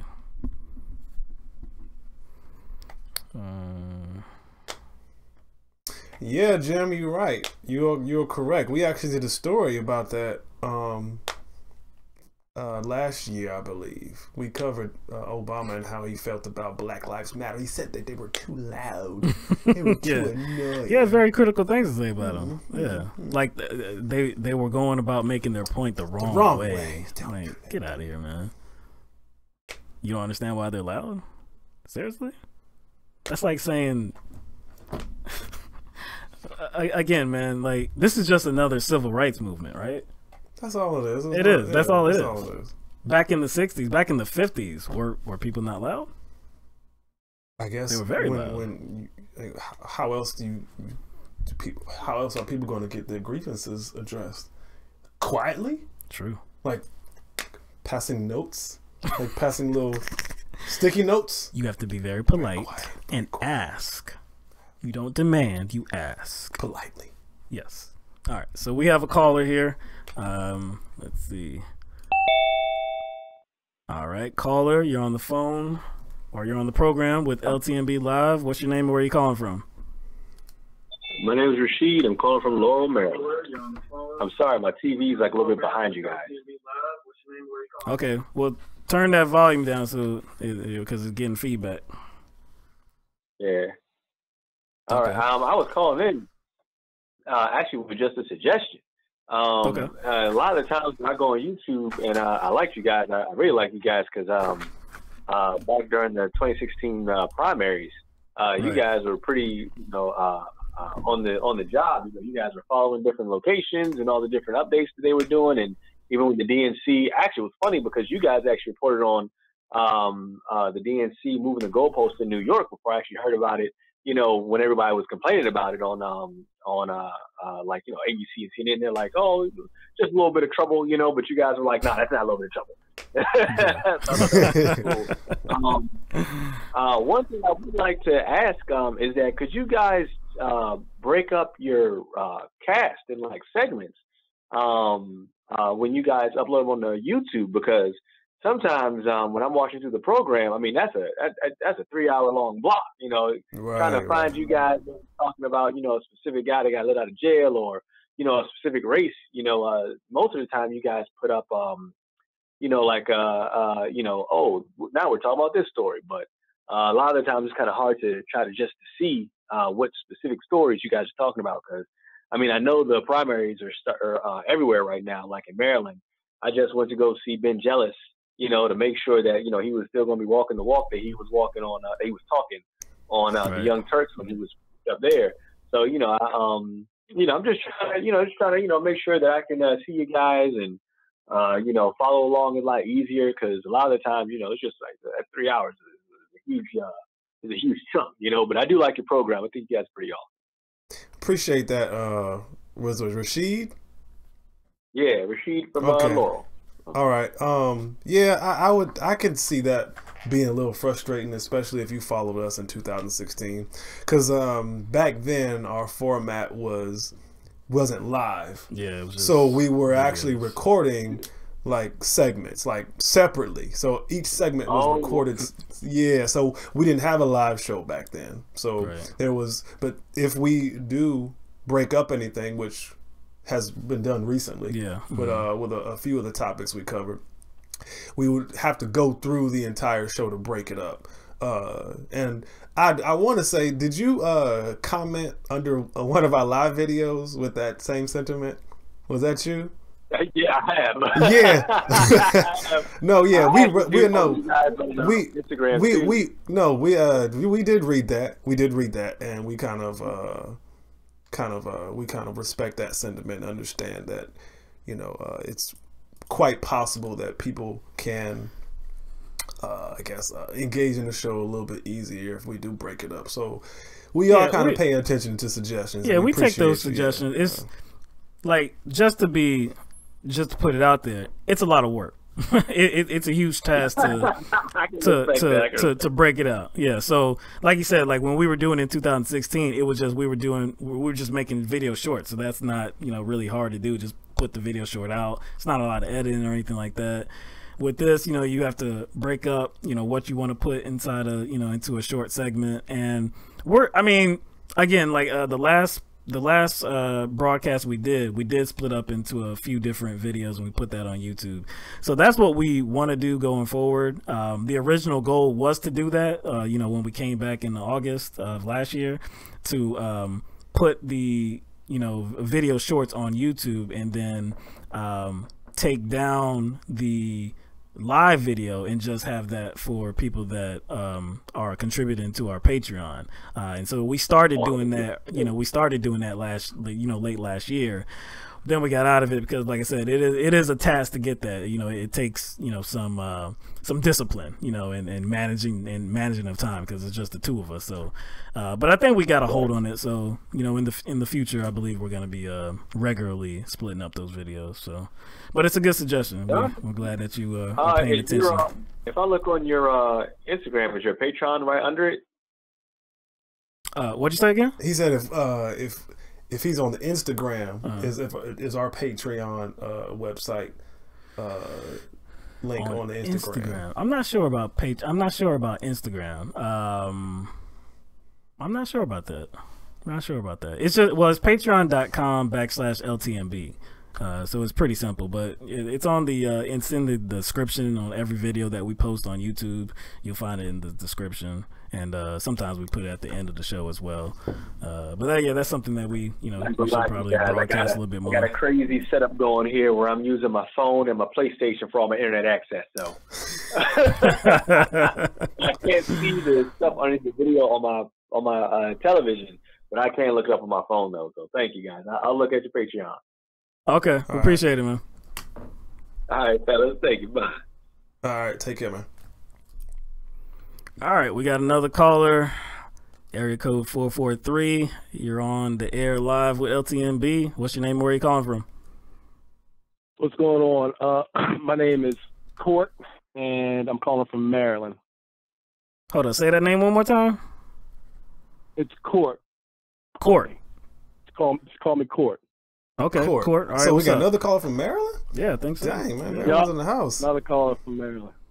I want to tell you guys, you do a great job. I listen to your program every now and again. You guys have a real way with explaining the current events of the day. And I got a question I'd like you guys to expound on, because you seem to have a very realistic view of race relations in America. So if we were to take the ideas of the American society when it comes to race, how we've based all of our financial systems off of it, We based all of our social systems off of it. We basically made this an integral part of our society. How is it possible to honestly unwind that? Will that ever happen? Is this a fool's errand to even try? Man, that's a great question. And honestly, that's kind of a question I've heard floated before, because this system is so vast that it's kind of like hard to tackle it in these segments and expect it to fall. And a lot of people say, I've heard this, I guess a conclusion being reached amongst a lot of people is that maybe, the best thing to do is exit from it and let it kind of collapse on its own rather than try to change it. You know what I'm saying? I've heard that floated around. That.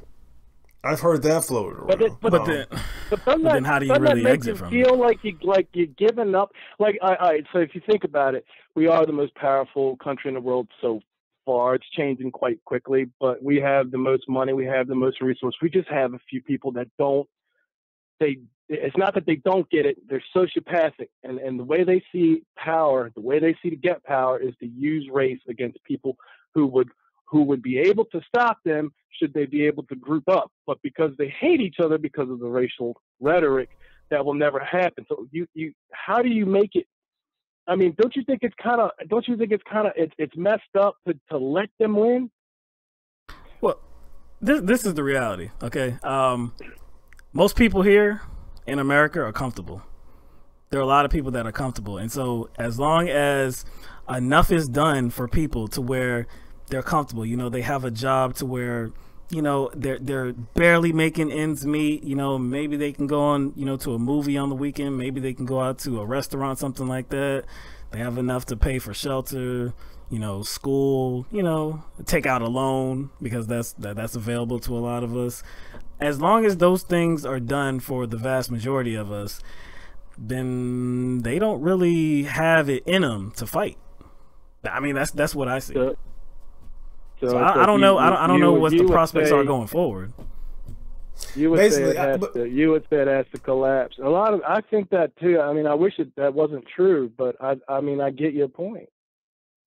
Yeah, and I think that kind of connects to what Will was saying, and the system kind of won't collapse as long as there's enough people that are comfortable. Right. You know what I'm saying? So as soon as enough people become uncomfortable, then people will kind of demand a different kind of system. And I do think that quite possibly capitalism will undoubtedly push us down the road to a more equitable society, because we will kind of have to adopt a new economic system in order to, like, I guess, almost like keep the world turning. You know what I'm saying? Because the way it's going now, there's too many things that are under threat, and number one is our environment. Right, that's true. You see what I'm saying? So that's the biggest threat. That is the biggest threat. That's the game changer.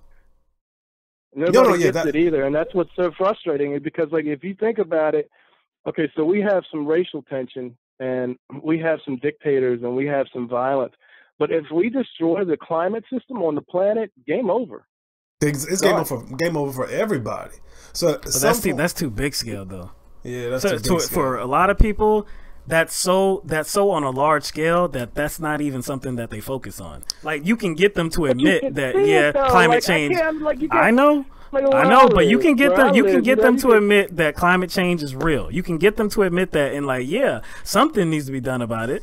But what that something is, and like how I'm going to kind of aid that fight, and whether it affects them enough. Yeah, there's going to have to be some element within the system that touches everyone. Yeah, it's gonna whether it be there being severely. See, the thing, some of that stuff has already happened. And see, I'm talking about it as if, like, people need more to wake up, and if they need more to wake up now, then I mean, I guess maybe me, like, I expect everybody else to see it because I see it as being so bad. Like, should it take 10 million people being poisoned by Dow Chemical for people to wake up?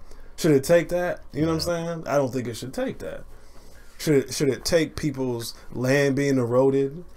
You know what I'm saying? For people to wake up. But throughout, you know what I'm saying? throughout human history, though, that has always been the case. Like, no one sees Rome crash until Rome crashes. Till Rome crashes. I mean, that's the way it works. You know, I mean, no one sees the problem. Nobody sees the train until they get hit.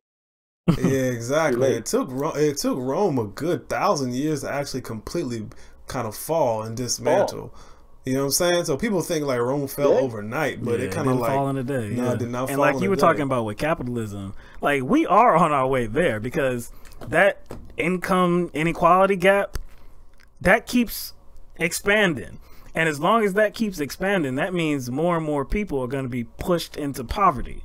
They're not going to be able to be comfortable. So yeah, that is going to push people to, I guess, you know, feel like they have a dog in the fight now. Like they have to actually revolt. Oh, yeah, because the dog in the fight that, you know, I guess most people feel they have is to uphold the system. Right. Because we're taught that this is the only system that is sustainable. This is the only system where we can have all the stuff we want. That's right. And that's not true. It just has to work better for everybody. It has to work better. When actually it's been shown to like you said, create a bigger gap. Yes, that's all it's doing. So the illusion is to, you know, to make it as if there's a lot of people who are prospering on this system. So as soon as people drop that illusion, then I think we'll be on our way. But until then, oh yeah, we're nowhere on our way yet. We're not even at the beginning part yet. But I think it has to be a combination of, again, people coming together and kind of dropping the whole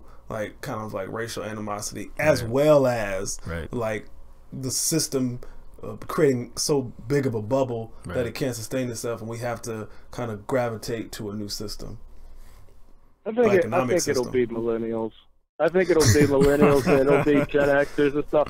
Because seriously, like the boomers and like everybody, but like my parents and my, you know, like there is no other way. That's how they grew up. That's what they live. And even when you look at black boomers, they have a certain mentality. When you look at white boomers, they have a certain mentality. When you have and it's basically, this is how they were raised. They didn't have the kind of connectivity that we have. They don't know about other, I don't think about other countries and things like this generation does, because this generation actually has friends in those other places.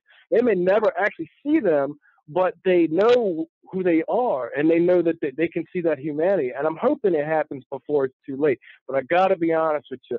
I mean, most scientists are saying we got 60 years before the water table changes, the crops are ungrowable, we start losing massive amounts of people. We got 60 years. If you have some kind of massive civil war, maybe something spills over into a global conflict, you know it's going to take longer. People don't have the intelligence. They can't pool their resources. Even given 150 years of information technology from up till now, that people just cannot seem to stick together for long enough to make sure most of us are taken care of.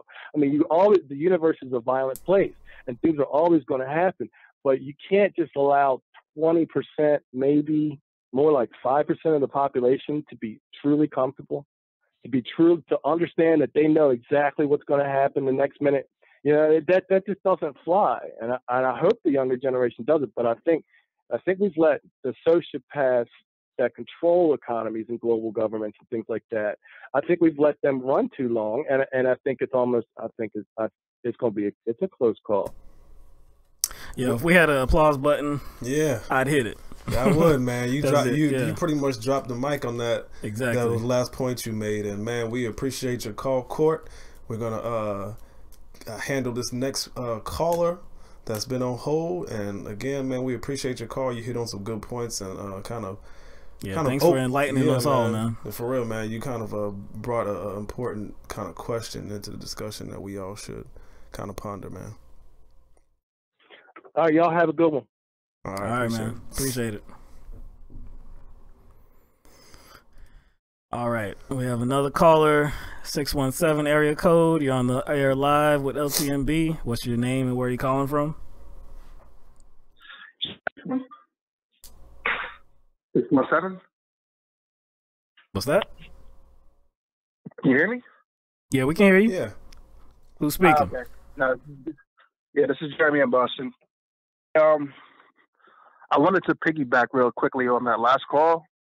Right. And I think the identity stuff, that's always gonna be there, right? There's always gonna, this group of people is gonna have these issues that they advocate for, and other groups are gonna have their own issues. I mean, we see it with yesterday was the DACA deadline that barely got any coverage. The Parkland, the shooting stuff, that's slowly slipping out of the news. We're not hearing about that. I mean, that Sam dude totally took over the news cycle yesterday, but I mean, by next week, we're not going to hear anything about Parkland shooting. But I think one of the things that can kind of galvanize people, and it's really like one of those sleeper issues, but like the surveillance state, them just spying on people. I think even with the censorship stuff that's going on right now, I think that's one of those issues where everybody can kind of agree, like, what the fuck are you doing, government? You know what I mean? I think that's one of those sleeper issues. Well, what do you think? What do you think? I would like to think that would, I guess, group people together and like, hey, that's something, hey, like the government is actually against all of us, not just a segment of us that doesn't depend on our color or anything like that. Some real abuses are happening here. But that's been going on for years. I mean, that's been going on for decades. Yeah, I think the fear is like, I don't think that like that's like a new thing. Like when a problem, like I think everybody sees is there. Like all sides see it. Yeah. But what happens is like each side will kind of fall back on their old ideology to try to solve that issue. Yeah. Like let's say global warming. Even if there are some people on the right that believe global warming is an issue, the solution may be something like we need more prayer in schools. Yeah, you see what I'm saying? Even though people see it as an issue, which I don't think is kind of, I don't think is like outside of possibility. I do think, possibly that everybody can see an issue in something, and you mentioned surveillance. I don't see that being far-fetched at all. That's kind of a good, like something good to focus on. But like where people are going to fall back, that's probably my concern, because usually people will fall back on some. Go ahead, man. Go ahead. And I think people will just slowly accept it anyway, right? So as they roll out or we learn new information, people will just start to slowly accept it. We'll start buying smart refrigerators and any whatever else anyway.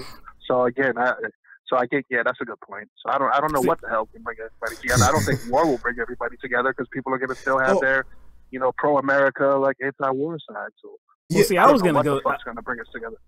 I was going to go to like you were talking about the thing, or both of you were saying about what would slow us down and what would not lead us to actually grouping together. Another thing is the government itself, because even though the government is doing these horrible abuses and spying on us and invading us and privacy, everything like censorship, that, right? Censorship, like Jeremy mentioned. Just like you said, with censorship and all of that, right? They have an excuse, though. They have an explanation that they tell the people, and just like we were talking about with the police, yes, just like we were talking about with law enforcement, just because they have that badge or because they hold a position, they automatically have integrity. They automatically have some sort of I guess cachet about them. Like you have to believe them because they're your leader. They're your public servant, so they have your best interest in mind, right? So they're able to give that to people, even though the people should be like looking at the evidence. It's like, hey, man, like some serious abuses are going on, man. Let's get together. Let's do something about this. That's not enough. Right. It's just not enough. They really do just tend to just believe whatever the government is telling them because they are the government. It's the weirdest thing. Yeah, it is kind of a weird dichotomy. It is a weird dichotomy that people say, we mistrust the government. We don't distrust the government, and we don't trust anything it does, but we do trust it to keep us safe. Yeah, you know what I'm saying? That's just a weird. Yeah. And they got the echo chambers already set up, so they already got people looking at different sources for information, so they don't believe. So everything else is fake news. So like, we're just fucked. They have people. They have people fighting for them, like fighting the battle for them. but they're not being paid to do so. And not to mention, and like when Will says the government, we got to look beyond just our state representatives. We have to look at the whole apparatus, and not because they got not just the media, but they have little plants, not just in the media. They have plants out there in every branch of media, alternative media. They have plant activists out there that you don't know if they CIA. You don't know, right? You see what I'm saying? So they already have it staged to where they can funnel everybody into little groups, so that we kind of all stay ahead of us. Yeah, distracted. So it's everything is all planned. It's that what did Noam Chomsky call it? You may know. It's like what does he call it? It's like the problem, reaction, solution. What is it? Isn't that what he calls it? But anyway, like they already know like how they're going to funnel people into little groups to kind of shape how they want people to react. You know what I'm saying? So, like they don't mind that people like hold unfavorable views about the government, as long as they're like different and like in different segments. Like as long as like we don't actually come together, then they're fine. They can control that mess. Like, because it is a mess, because nobody is together on this initiative. So, like you said, when they, implant somebody in these, tiny groups or stuff like that, hey, they can kind of manage what goes on and avoid a situation where all these tiny groups actually come together and make one large group that can actually do something. They have been known to like put people in certain activist groups in order to create conflicts with other activist groups. Right. Even the South Carolina progressives had that issue. They had some joker from the CIA infiltrate the group and befriend the leader of the group. Yeah. And he didn't even know. Wow. Yeah. So. Wow. This was just a small group in South Carolina progressives. Yeah, no, it's called the SC Progressives. That's actually the nonprofit organization. It's called SC Progressives. They do a bunch of workshops a lot of time. You know what I'm saying? Wow. All right. I just have one other really quick point. What do y'all think about that move Gary Cohen pulled off? He robbed the bank. He robbed the bank and got out of there. I was watching CNN coverage. They're saying, "Oh, there's turmoil in the White House." I looked at Fox and Breitbart and saying, "Oh, Trump is draining the swamp." No, what Gary Cohen did, he just got tax cuts. He got bank deregulation. He didn't even kiss Donald Trump goodnight. He left.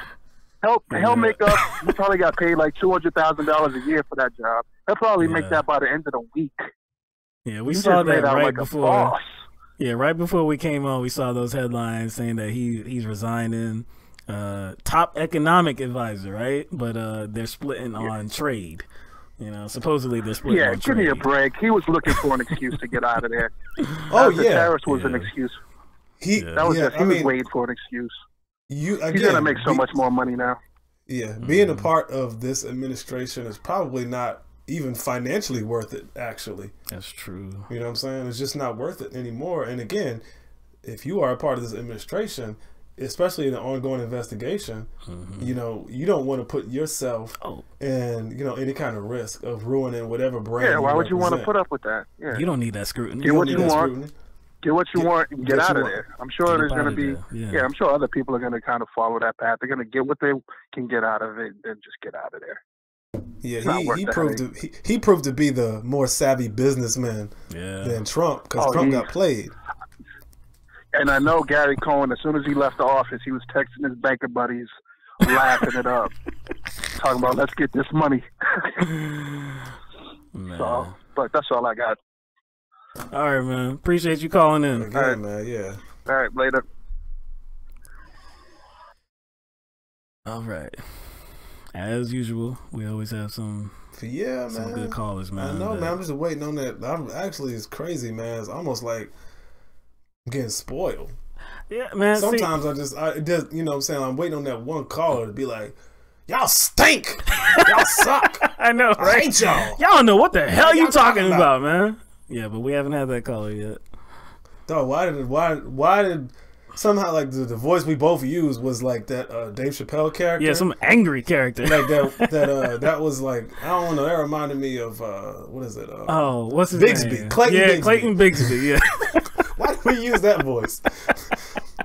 White power.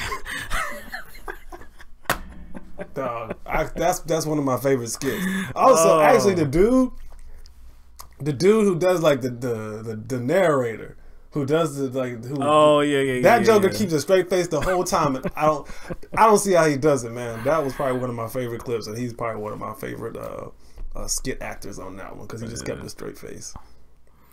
But yeah, this show, we didn't talk about Gary Cohen and that news. We figured, like I said, we had a lot of things to discuss, and I'm sure there's going to be, some fallout, in the coming days because of that decision. I'm reading his tweets about it because he tweeted about it, dog. Oh, did he already? Yeah, he tweeted. The new fake news narrative is that there's chaos in the White House. Wrong!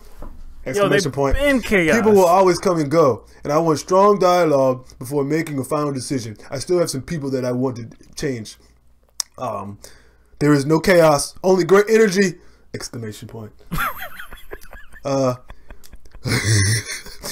We'll be making a decision soon on the appointment of new chief economic advisor. Many people wanting the job will choose wisely! Exclamation mark. But like by coming out so strong, right, and by saying that there's no chaos, it's like he's saying that there hasn't been chaos before this latest exit. Like there's been chaos since like day one. Like how many people have exited the White House, exited the administration? Many people, are you serious? Many people want the job. Many people want the job. I don't think many people want the job. I don't think many people want the job. You know what I'm saying? Like even if like this was like, I guess being a part of a presidential administration was your dream. Yeah. I guarantee you, even people like that. Yeah, this ain't the one. They're probably like, this ain't the one. You know what? I'll wait for the next time. You know what? I'll wait for I'm gonna keep making money. I'll hold out. Yeah. I'll hold out. I got a nice little job, little setup. I'm gonna increase my national profile the next time. Hey, yeah, Grandma Christine, that's a good point. It doesn't seem like chaos to him because his life is always like that. He is a chaotic character, so that makes sense. And he's always constantly. I mean, he made a name for himself on a reality show with "You're fired." Exactly. He coined that term. You're fired. That was his shtick. That's right. So essentially, people coming and going maybe doesn't mean anything to him. So you might be right. You might be right on that point. I guess it's organized chaos for Trump. I heard that, or I saw that Jeff Flake may want to primary him in 2020. I don't know how, official that is, if that's coming from his own mouth or not. But I did see a report about that. I don't believe Jeff Flake would have a damn chance in hell. No. Not that dude. Not that dude at all. It'd have to be again. If we're gonna talk about Jeff Flake, like you have to like the proof is in the pudding, right? Everything that Trump backed, Flake backed, right? So he just didn't like Trump's bad mouth. Yeah, he didn't like his mannerism. He just ratted his bad mouth, his dirty language, words. Right. So it would have to be somebody that differs with Trump on, some main issues. It couldn't be somebody that agrees with him but is only like conflicted with his tone. It's no, it can't be somebody like that. It's got to be somebody that kind of exhibits what you would think is like a strong Republican, or something like that. It's easier to kind of like draw distinctions from yourself and to separate like yourself from somebody. If it's like short little sound bites, it's easy to do that. But if you're like actually doing it for a long period of time, like on some campaign like thing, right, it's easier for people to poke holes in that because then it becomes actually more about the issues then. Exactly, not sound bites. Anyway, all right, we are going to get out of here. Thank you for everybody that made it to the show tonight. Your presence is always welcome. We always appreciate you in the chat. And for our callers that call in, thank you very, very much for calling in. You always add a lot to the program, straight up. You give us things to talk about. You attack ideas from a different angle that gives us, you know, like I said, another way of talking about something. So to all our callers, again, thank you very much. We will be back Thursday night, 7 o'clock p.m. Eastern Standard Time. We hope that you join us. We're going to head to Facebook for a few minutes to, you know, chill a little bit. Unscripted environment, you know, just talk about a few things from time to time. If anybody has any more questions, you can head over there and, you know, we can answer them there as well. So that's all I got, man. Got anything? Man, I ain't got nothing, man. Last week's kind of phone log was overwhelming. Almost. Yeah, it was. It was. This week was a little toned down. It was. But like I said, it was kind of. But good in content. Yeah, good in content. Always good in content, man. And we always appreciate that. So. But yeah, I still wish that kind of our chat log was being saved because we love the stuff that's being said in there. I know. That's kind of what's frustrated me this week. Look, we contacted YouTube about that. They sent an email that made no damn sense. At least not to me. You haven't seen it yet. No, but I saw the email. It didn't make no damn sense. It was like I sent them my grievance, right? I was like, yo, this box can't be checked. Because you have to check a box to allow the live video chat replay to be ported, you know, to stay with the video. That box is grayed out. So I'm like, okay, this is my problem. Like, how do I fix that? They're like, yeah, okay, this is what we need for you. We need some information. They said something like, you need to send us the box that can't be checked or something like that, even though I already addressed that. I sent them an image too. So you pretty much already gave them everything that they needed. And then they asked for it. For what you sent them. Yeah. Oh, YouTube. I wonder if it's like only available for certain live streams or if the that's what I'm thinking, because it's just saying subscriber count. Like, it's not saying anything. It's all it's saying is that it's not eligible for this video, but it's not a video. It's the live stream environment. So anyway, we'll deal with that. We'll deal with that. Hopefully we come out to a resolution where we can do it, but I don't know. I'm not encouraged by the email that was sent. Anyway, all right, that's the show. We will see you 7 o'clock p.m. Eastern Standard Time on Thursday. If you can join us on Facebook for a little bit, do so, and we'll see you over there. Everybody have a good night, and we'll see you in a little bit.